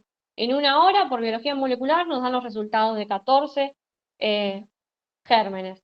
Acá les dejo la lista de los gérmenes que hay, son los gérmenes más frecuentes que tenemos. Y bueno, la verdad que cuando de inicio no podemos tener un directo o un cultivo positivo, lo utilizamos. Ya les digo, no está disponible en todos lados, pero nos sirve. O en los pacientes que no evolucionan bien y que tenemos que repunzar, ahora vamos a ver en cuáles, sí también lo podemos mandar a hacer en ese caso. Entonces, hasta el momento, sospecha de meningitis. Ya sabemos que lo tenemos que punzar. Necesidad de neuroimagen previa. Si tenemos que sí, le tomamos hemocultivos, porque no podemos hacer la punción lumbar de entrada hasta no tener la tomografía. Le iniciamos el corticoide y el tratamiento antibiótico empírico. Esperamos a ver la tomografía. Si es negativa, le realizamos la punción lumbar. Si no, Si no tenemos necesidad de neuroimagen previa, tomamos hemocultivos y realizamos la punción lumbar y lo mismo, por tratamiento con corticoides y tratamiento antibiótico empírico. Profe, ¿Sí? perdón, vuelvo de vuelta. En ¿Sí? este caso, estamos hablando de una emergencia infectológica, ¿no? Entonces, sí, por ejemplo, tendría, si el paciente tiene indicación para TAC, ¿no? Sí. Y tengo la TAC al lado del hospital. Mm. Eh, Para tener la TAC, perdón, no te escuché. Tengo la TAC al lado, digamos, donde estoy. Disponible en tu hospital. Vamos a suponer que no está en Exactamente, un centro de salud o está en un hospital, tenés la tomo disponible. Sí, exactamente. y tienes, Eh, decime. Exactamente. Entonces, mando al paciente a hacer el TAC con el antibiótico o espero. Si vos vas a demorar menos de una hora en realizar la tomo y iniciar el tratamiento antibiótico, hacé la tomo. Ah. Entonces, hay un rango de tiempo que tendría que dar, que hacer el tratamiento empírico antibiótico. Yo pondríamos, no, vas a ver que hay muchos trabajos en que dicen que el concepto es este, que la realización de la tomografía no te tiene que demorar el inicio de los antibióticos. Pero si vos en la práctica, si vos la tenés disponible en tu mismo centro y tiene criterio de realizar tomografía y la vas a tener en menos de una hora, para decir te diría que el tiempo sería entre menos de una hora, la vas a tener disponible en menos de una hora para poder iniciar el tratamiento antibiótico, lo llevas a tomografía, volvés, punción lumbar, si se puede o no, y iniciás el tratamiento antibiótico ahí mismo posterior a la punción lumbar. Ok, gracias. No, de nada.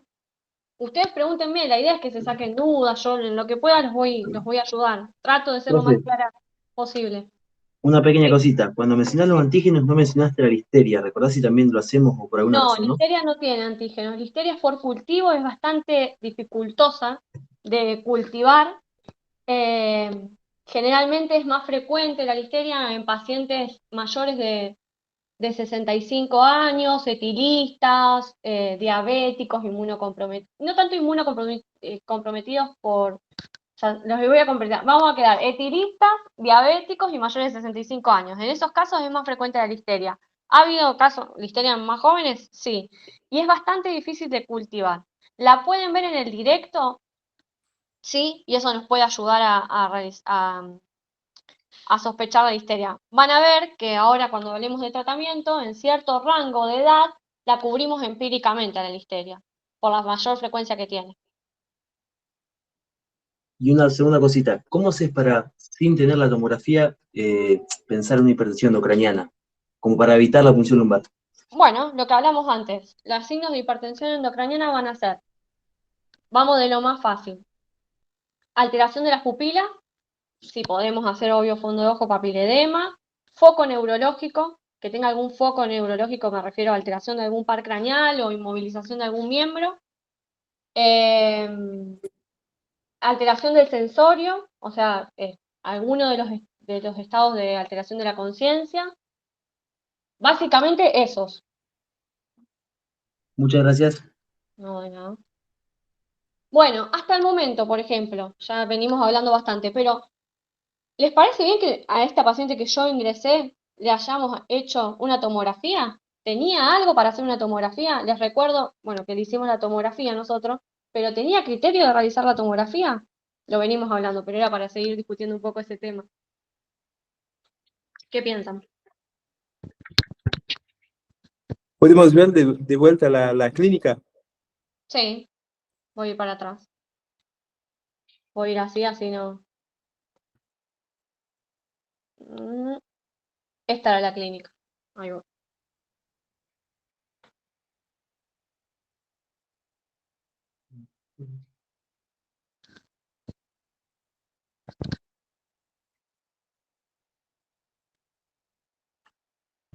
No se justificaría hasta ahora. Para mí tampoco, no. Claro, no tenía justificación. El tema es que como esto fue en el ECA y tenemos tan disponible la tomografía, generalmente se le hace a todos los pacientes. Eso no quiere decir que esté bien. ¿Por qué?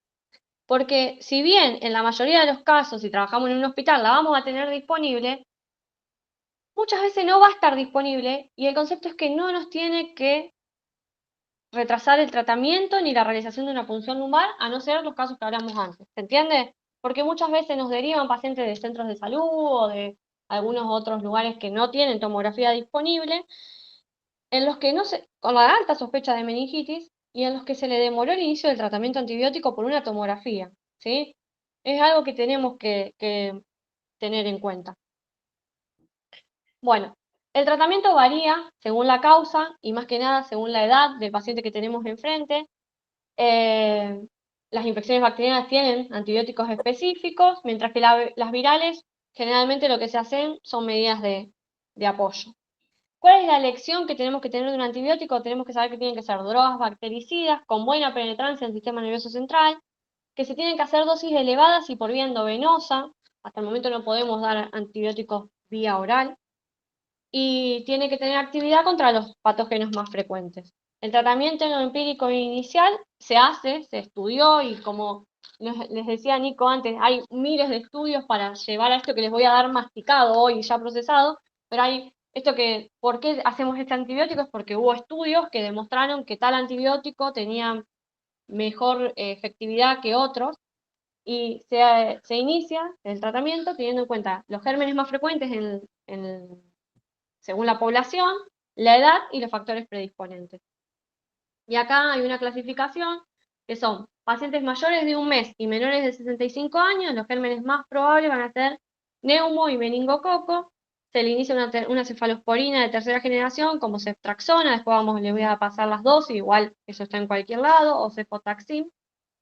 Menores de 1 mes y mayores de 65 años, acá sí, los más frecuentes son neumococo, meningococo, listeria y los bacilos gram negativos aeróbicos.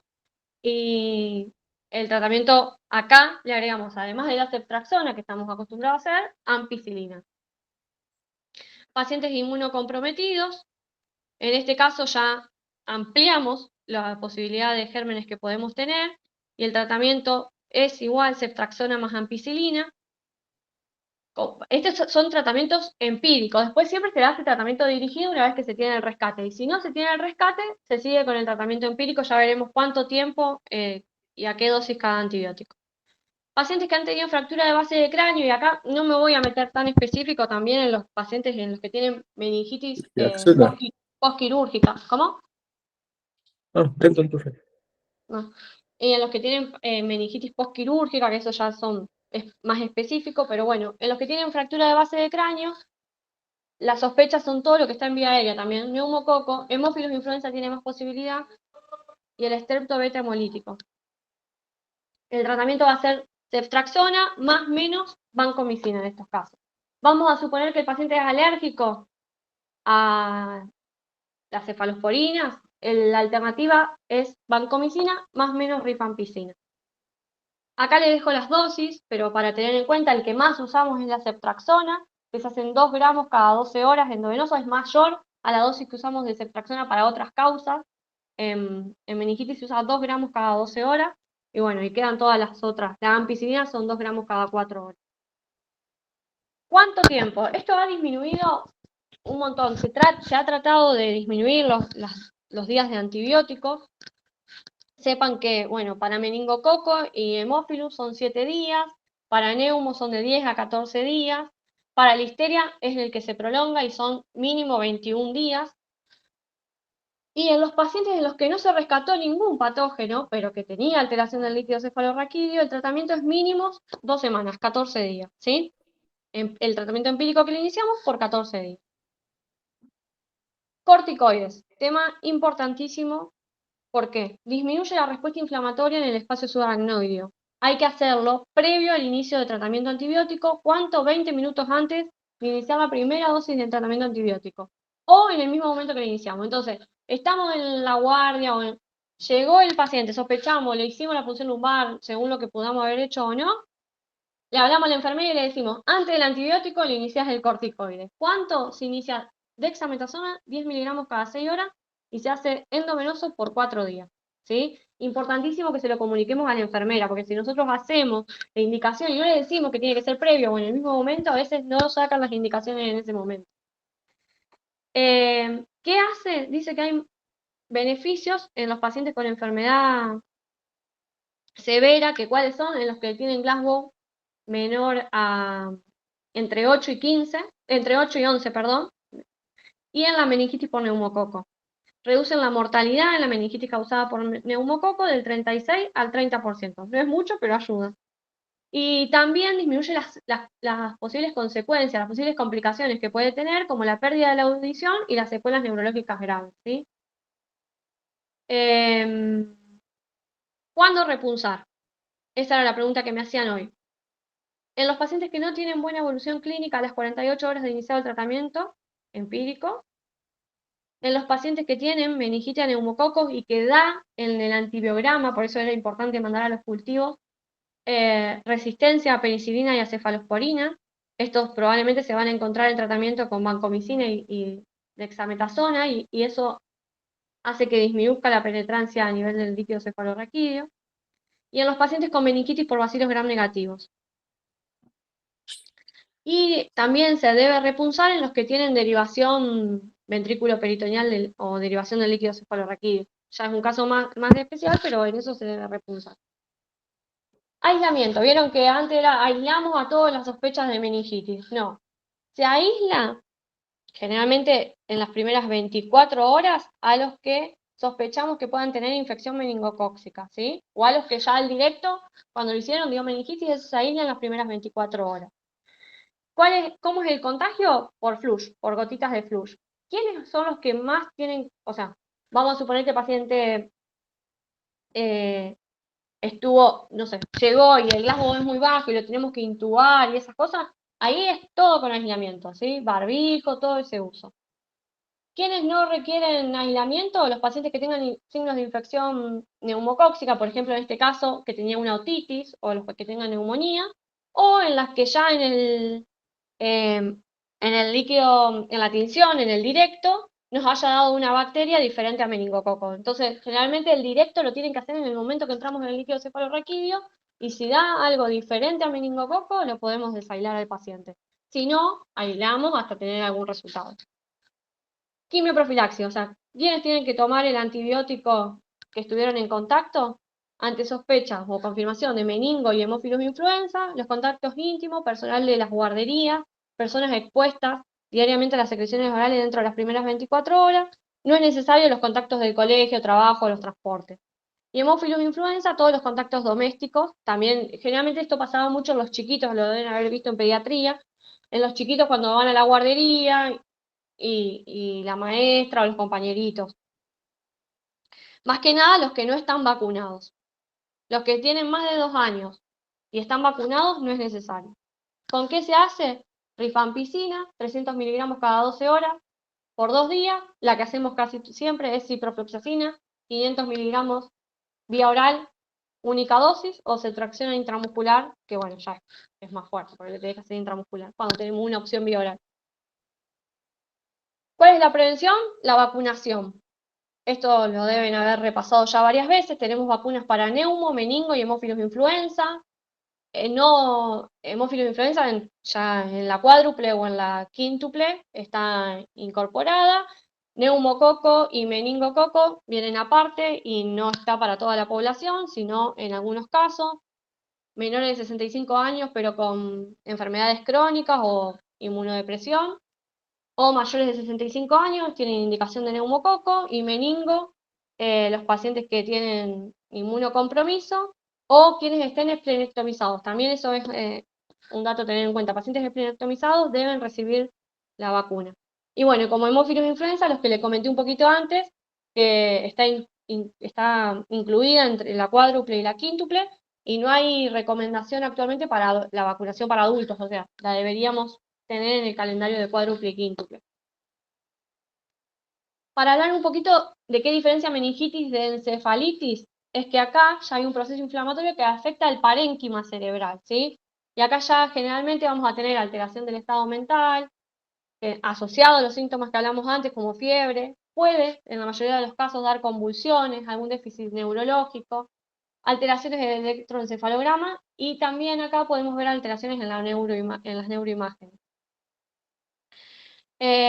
Muchos tienen meningoencefalitis, ¿sí? Es lo más frecuente, a lo mejor si son meningoencefalitis, porque tienen afectación meningia, no solamente del parénquima cerebral. La causa muchas veces es viral y no los podemos llegar a identificar. Y el virus herpes simple es casi entre el 50 y el 75% de la posibilidad del germen que rescatamos. Acá están según el germen, qué es lo que puede dar, generalmente ataxia cerebelosa, algún signo de parkinsonismo. Esto ya es mucho más específico. En la resonancia sí va a tener algunas alteraciones, pero esto no se pide al momento del ingreso.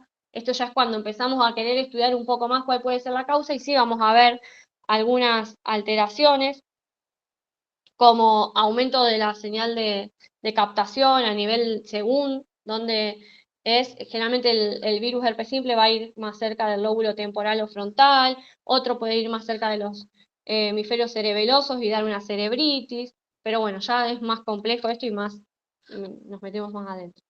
Vamos a suponer que sospechamos una encefalitis, una meningoencefalitis, el tratamiento va a ser aciclovir, ya vamos a ver cuándo sirve y cuándo no, es 10 miligramos kilo cada 8 horas, se hace por 10 a 14 días, en inmunodeprimido se prolonga el tiempo. Para citomegalovirus se da el galanciclovir, y en pacientes con VIH en sí lo que hay que hacer es iniciar el tratamiento antirretroviral. Tratamientos anticonvulsivantes en sí no hay que hacer de manera profiláctica, sino si presentó alguna convulsión.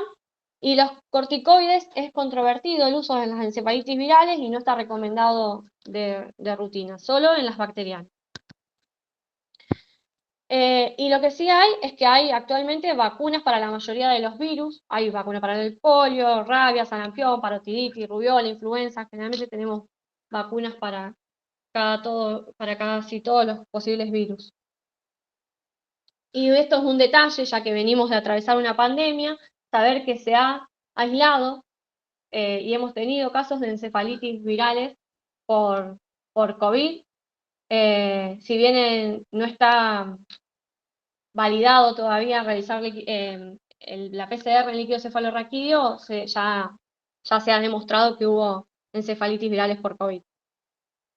Bueno, en conclusión, y para ir terminando, ahora hacemos las preguntas que quieran, saber que el abordaje clínico de la meningitis requiere un enfoque integral, y lo más importante es que la sospecha, porque la identificación temprana y la sospecha y realizar el tratamiento empírico precoz mejora los resultados clínicos y disminuye la morbimortalidad de esta enfermedad. Así que bueno, muchas gracias y espero que les haya servido.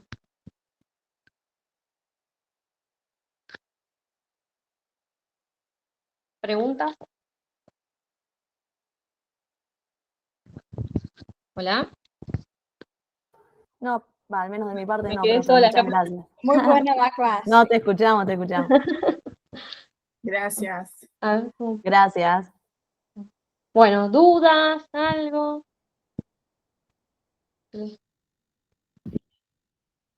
No, muchas gracias. Ya están agotados después de escuchar casi 2 horas de clase. Olá.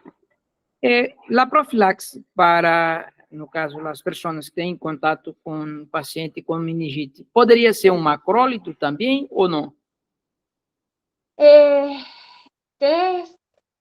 No, en sí lo que está demostrado son eso: Rifam, Cipro y la ceftriaxona. Tenés opciones para alguien que es alérgico, porque si no le puede dar ceftriaxona, le puede dar Cipro. Así que lo que está demostrado hasta el momento es eso. No hay evidencia de macrólido.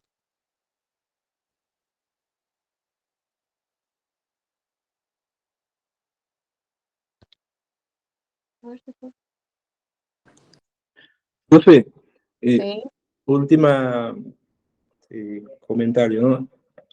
En este caso, si viene el paciente y tengo la sospecha que meningitis, que sea, o sea, encefalitis, o no tengo una clínica, digamos, muy marcada que me dice que es bacteriana, pero tengo la duda, lo tengo que interpretar como bacteriana por ser emergencia, ¿verdad? Exactamente. Listo. Ante la duda, inicias generalmente cuando los líquidos son ni me refiero a que no es totalmente bacteriano, nosotros iniciamos el tratamiento empírico bacteriano, le hacemos el corticoide y agregamos el aciclovir. Y luego nos bajamos, diríamos, luego nos desescalamos los antibióticos según lo que vamos obteniendo de rescate. Perfecto. Pero el concepto, y perdón que repito tanto esto, es iniciar el tratamiento, porque las consecuencias y las secuelas que puede tener no haberlo iniciado es peor que iniciarlo y bajarnos, ¿se entiende? Entendido, profe. Muchas gracias. Bueno. Bueno, chicos, no sé si hay alguna pregunta más, pero espero que les haya servido.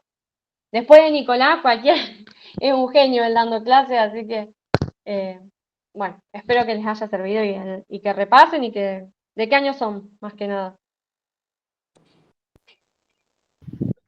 De quinto. Ah, bueno, ya Cuarto. lo tienen revista esos temas. Oh, menos. Bueno, cualquier cosa ahí les dejo algunas guías o me mandan y les puedo mandar. Hay una aplicación para los tratamientos antibióticos que está bueno, obvio, siempre ir a la lectura, pero para los repasos está bueno. Se llama Antibiotic App, si les sirve. Y bueno, esto está en cualquier libro de clínica o de... Pero bueno, cualquier cosa me escriben y no tengo problema. Dale, profe, muchas gracias. Bueno, que tengan buenas noches. ¿Alguna duda más antes de irme? Gracias, profe. Gracias, muy amable. Bueno, Gracias, profe, muy amable. adiós. Adiós, suerte. Adiós. Adiós, suerte. profe.